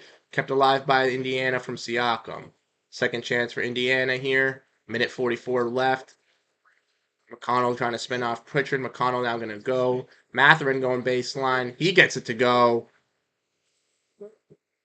30 for Mathurin here. And the Pacers up 130 to 128. Come on, Celtics. Let's get back into it. Let's go, baby. Come on. Derek White coming off a screen from Tatum. Now to Tatum. Tatum 3 over McConnell. He rims it out. Keita gets the tip, keeps the possession alive. Great offensive rebound from Keita. Brown goes to keep it, misses it. Keita gets the other offensive rebound, keeps the possession alive. Keita doing what he needs to do now for this team. Pritchard trying to go to the basket. Gonna get a draw foul for Pritchard going underneath. And he looks hurt, little shaken up a little bit. Oh, that does not look good. But Keita, woo! Getting those offensive boards and keeping this team alive, doing what he needs to do. On it, play with Richard Watson. You beat, don't fake, take your extra time.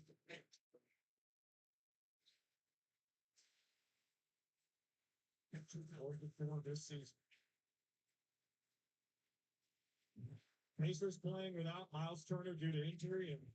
Namus Keita is clutching up Celtics Roblox, and this is why we've been the biggest believer on Namus Keita since the beginning, since the jump. Since he got signed on that 2-way deal, we have been big believers in Namus Keita, and I can't wait to see what he can do for this team in the future. Pritchard makes the free throws there to give the Celtics some more insurance.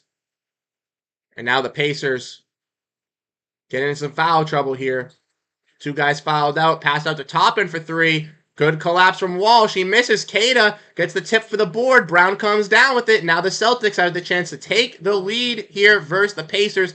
50 seconds left to go. Can the Celtics pull out in front? Pacers fans are standing up. White in the clutch. Can he get it? Layup. Misses. And he's going to go to the rack. But it's a goaltend. Never mind. It is not a goaltend of a free foul. It is a goaltend for Derek White. Oh! Celtics like Scal saying, keeping this pace, slowed it down a little bit. And Derek White, like Corporate Dystopia saying, is money once again, coming up clutch. 5 for 5 from three-point range tonight for White. Getting that go-ahead basket. Taking it calm, compose, relax. All right, you want to send two at me with Tyrese and Siakam? I got you. Then you're going to have Toppin come over and get the late block? Nope, you won't, because it's a goaltend. I have no idea. I have no idea why he's so clutch. He does this thing every single time. A game that I vividly remember last season is the Pelicans game in the second half. Celtics came out shooting like crap in the first half, and Derek White went berserk in that third and fourth quarter to propel him to that lead in January. You liked him last summer? You're talking about Derek White? Yeah, I'm a big believer in D. White. Or Kada. You're talking about Kada, Charles? I liked him since last year too, man. Kada's a baller, bro. Really inserts himself right for the Celtics. Like I said, it's just the intangibles, kind of feeling comfortable, kind of knowing where he needs to be, kind of being in the right position. And tonight, he's doing it. Maybe some Drew out of timeout. We might see some Drew out of timeout with some higher defensive pressure. They might not want to switch it up, but Pritchard did look a little weary after that layup. So maybe they do go with a different player here. Maybe they do throw Drew in there as well.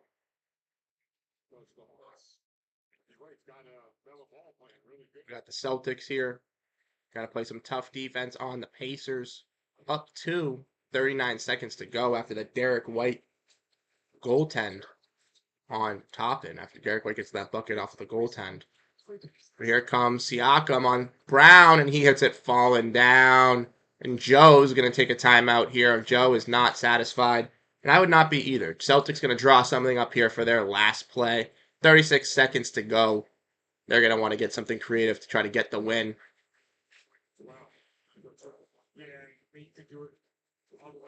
I think Joe's going to go for a three here.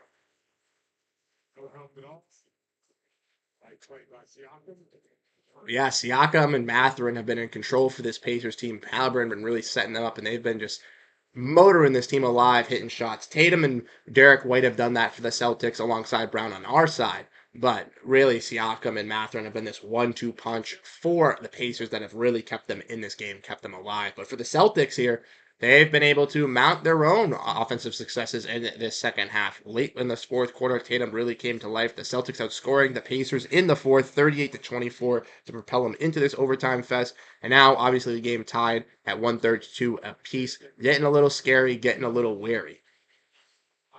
I think we're going to go for a quick three as well, Stan Poppy. I think that's what they're going to try to do. Go for a quick three early on, try to get it up. If not, get in a second chance opportunity. If that's not the case, play some tough defense and then hopefully hit a three with Jason Tatum to win the game.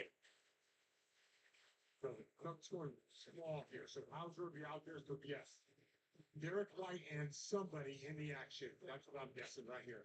Let's see how the Celtics look. The Pacers mascot's getting subbed out. Nemhard's on the bench still, so Nemhard never checked back into this game after getting injured earlier on in the first half. No update on his injury, so we'll have to check what that is as well. But Tatum looking for the push-off three. Unable to get it. Pritchard's going to try to get the rebound. Pacers come down with it. Shepard pulls it away, and they're going to call a timeout. Or a jump ball.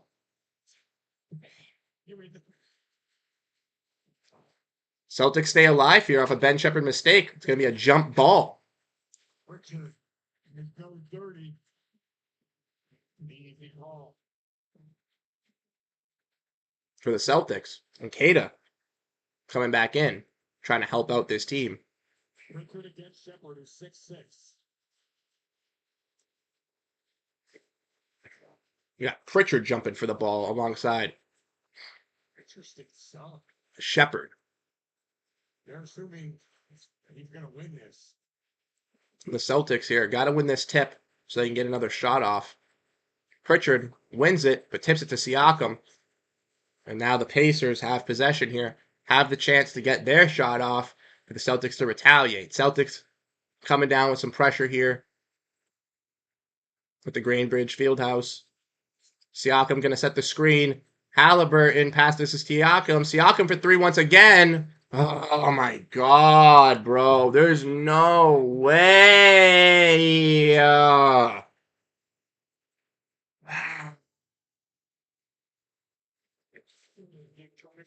Pascal Siakam is just money from 3-point range tonight, ladies and gentlemen.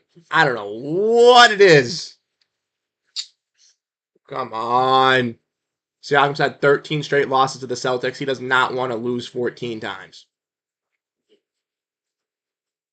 It's not over yet, though. Like we said, this team crawled back.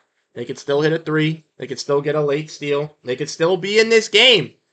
But Siakam hits a 3 right there. That could be the dagger for the Pacers. But even if the Celtics do lose this game, I do want to look at it as a not loss. I want to view it as still a win because the Celtics team was down 20 points in the third quarter, came back, forced overtime, and we saw some great second half performances. Tatum scoring leader in tonight's game with 37 points, really coming to life in this second half, specifically in that fourth quarter. We also saw the likes of Derek White becoming very clutch for the Celtics team, and even Neemias Queta getting some run, getting to showcase his skill set and prove that he could be a player that could make some noise for this Celtics team as well. But here come the Celtics. They will be looking for a 3-point shot to continue this. Will the Celtics force double overtime, or will the Celtics suffer their first loss to the Indiana Pacers after crawling back into this game and forcing overtime? Queta is no longer in the game. Celtics going small, having Hauser out there for the 3-point shot. Brown, 3-pointer for the win, and he misses. Well, ladies and gentlemen, that's the game. Unfortunately, Jaylen Brown misses the 3 there at the end, and the Celtics will lose to the Pacers 135-132. It's a sad way to go out. Pacers give us our first loss. The team that we beat in the Eastern Conference Finals in a sweep. They seem to get the best of us in the regular season. They are a tough matchup for the Celtics. Joe Mazzulla has said they are one of the better matchups for this team. They play with a high pace, high energy. The Celtics don't really have a lot to combat with, and they do have a lot of depth on their bench. But the Celtics, I do view this as a win in my eyes for them, even though they did lose. They're not going to be undefeated for the foreseeable future, and this team put up a great fight in a second half comeback versus this Pacers squad. Derek White was very clutch at the end of the game, looking very solid. Even players in Neemias Queta, who got some run in overtime, really got to showcase his skills and prove to Celtics fans around the world that he could deserve these minutes and get some action in some of these matchups and some versus some of these opponents, which I like to see. And Jason Tatum did have a nice little second half resurgence here for the Celtics, getting his jump shot ready to go and sending this game to overtime. So let me know what you guys think down below in the comment section. Unfortunately, it was a tough loss, but the Celtics will look to bounce back this weekend on Friday and Saturday when they have a doubleheader versus their old assistant head coach, Charles Lee of the Charlotte Hornets, going over to Charlotte there Friday and Saturday. I will unfortunately not be live this weekend as I am busy this weekend, but I will be live once again next week once those games are going through, so make sure to stay up to date for that. Once again, you guys have been absolutely fantastic. Thank you to all who came throughout the stream, showed your love, showed support, hit the like button, drop down some comments. You guys are absolutely fantastic. Appreciate all my regulars. And unfortunately, the Celtics do lose, but we will be having a great rest of our night. So catch you guys in the next watch-along live stream. Catch you guys in the videos, keeping you updated throughout the week. And I'll see you guys later. Have a great rest of your night, and go Boston Celtics, baby.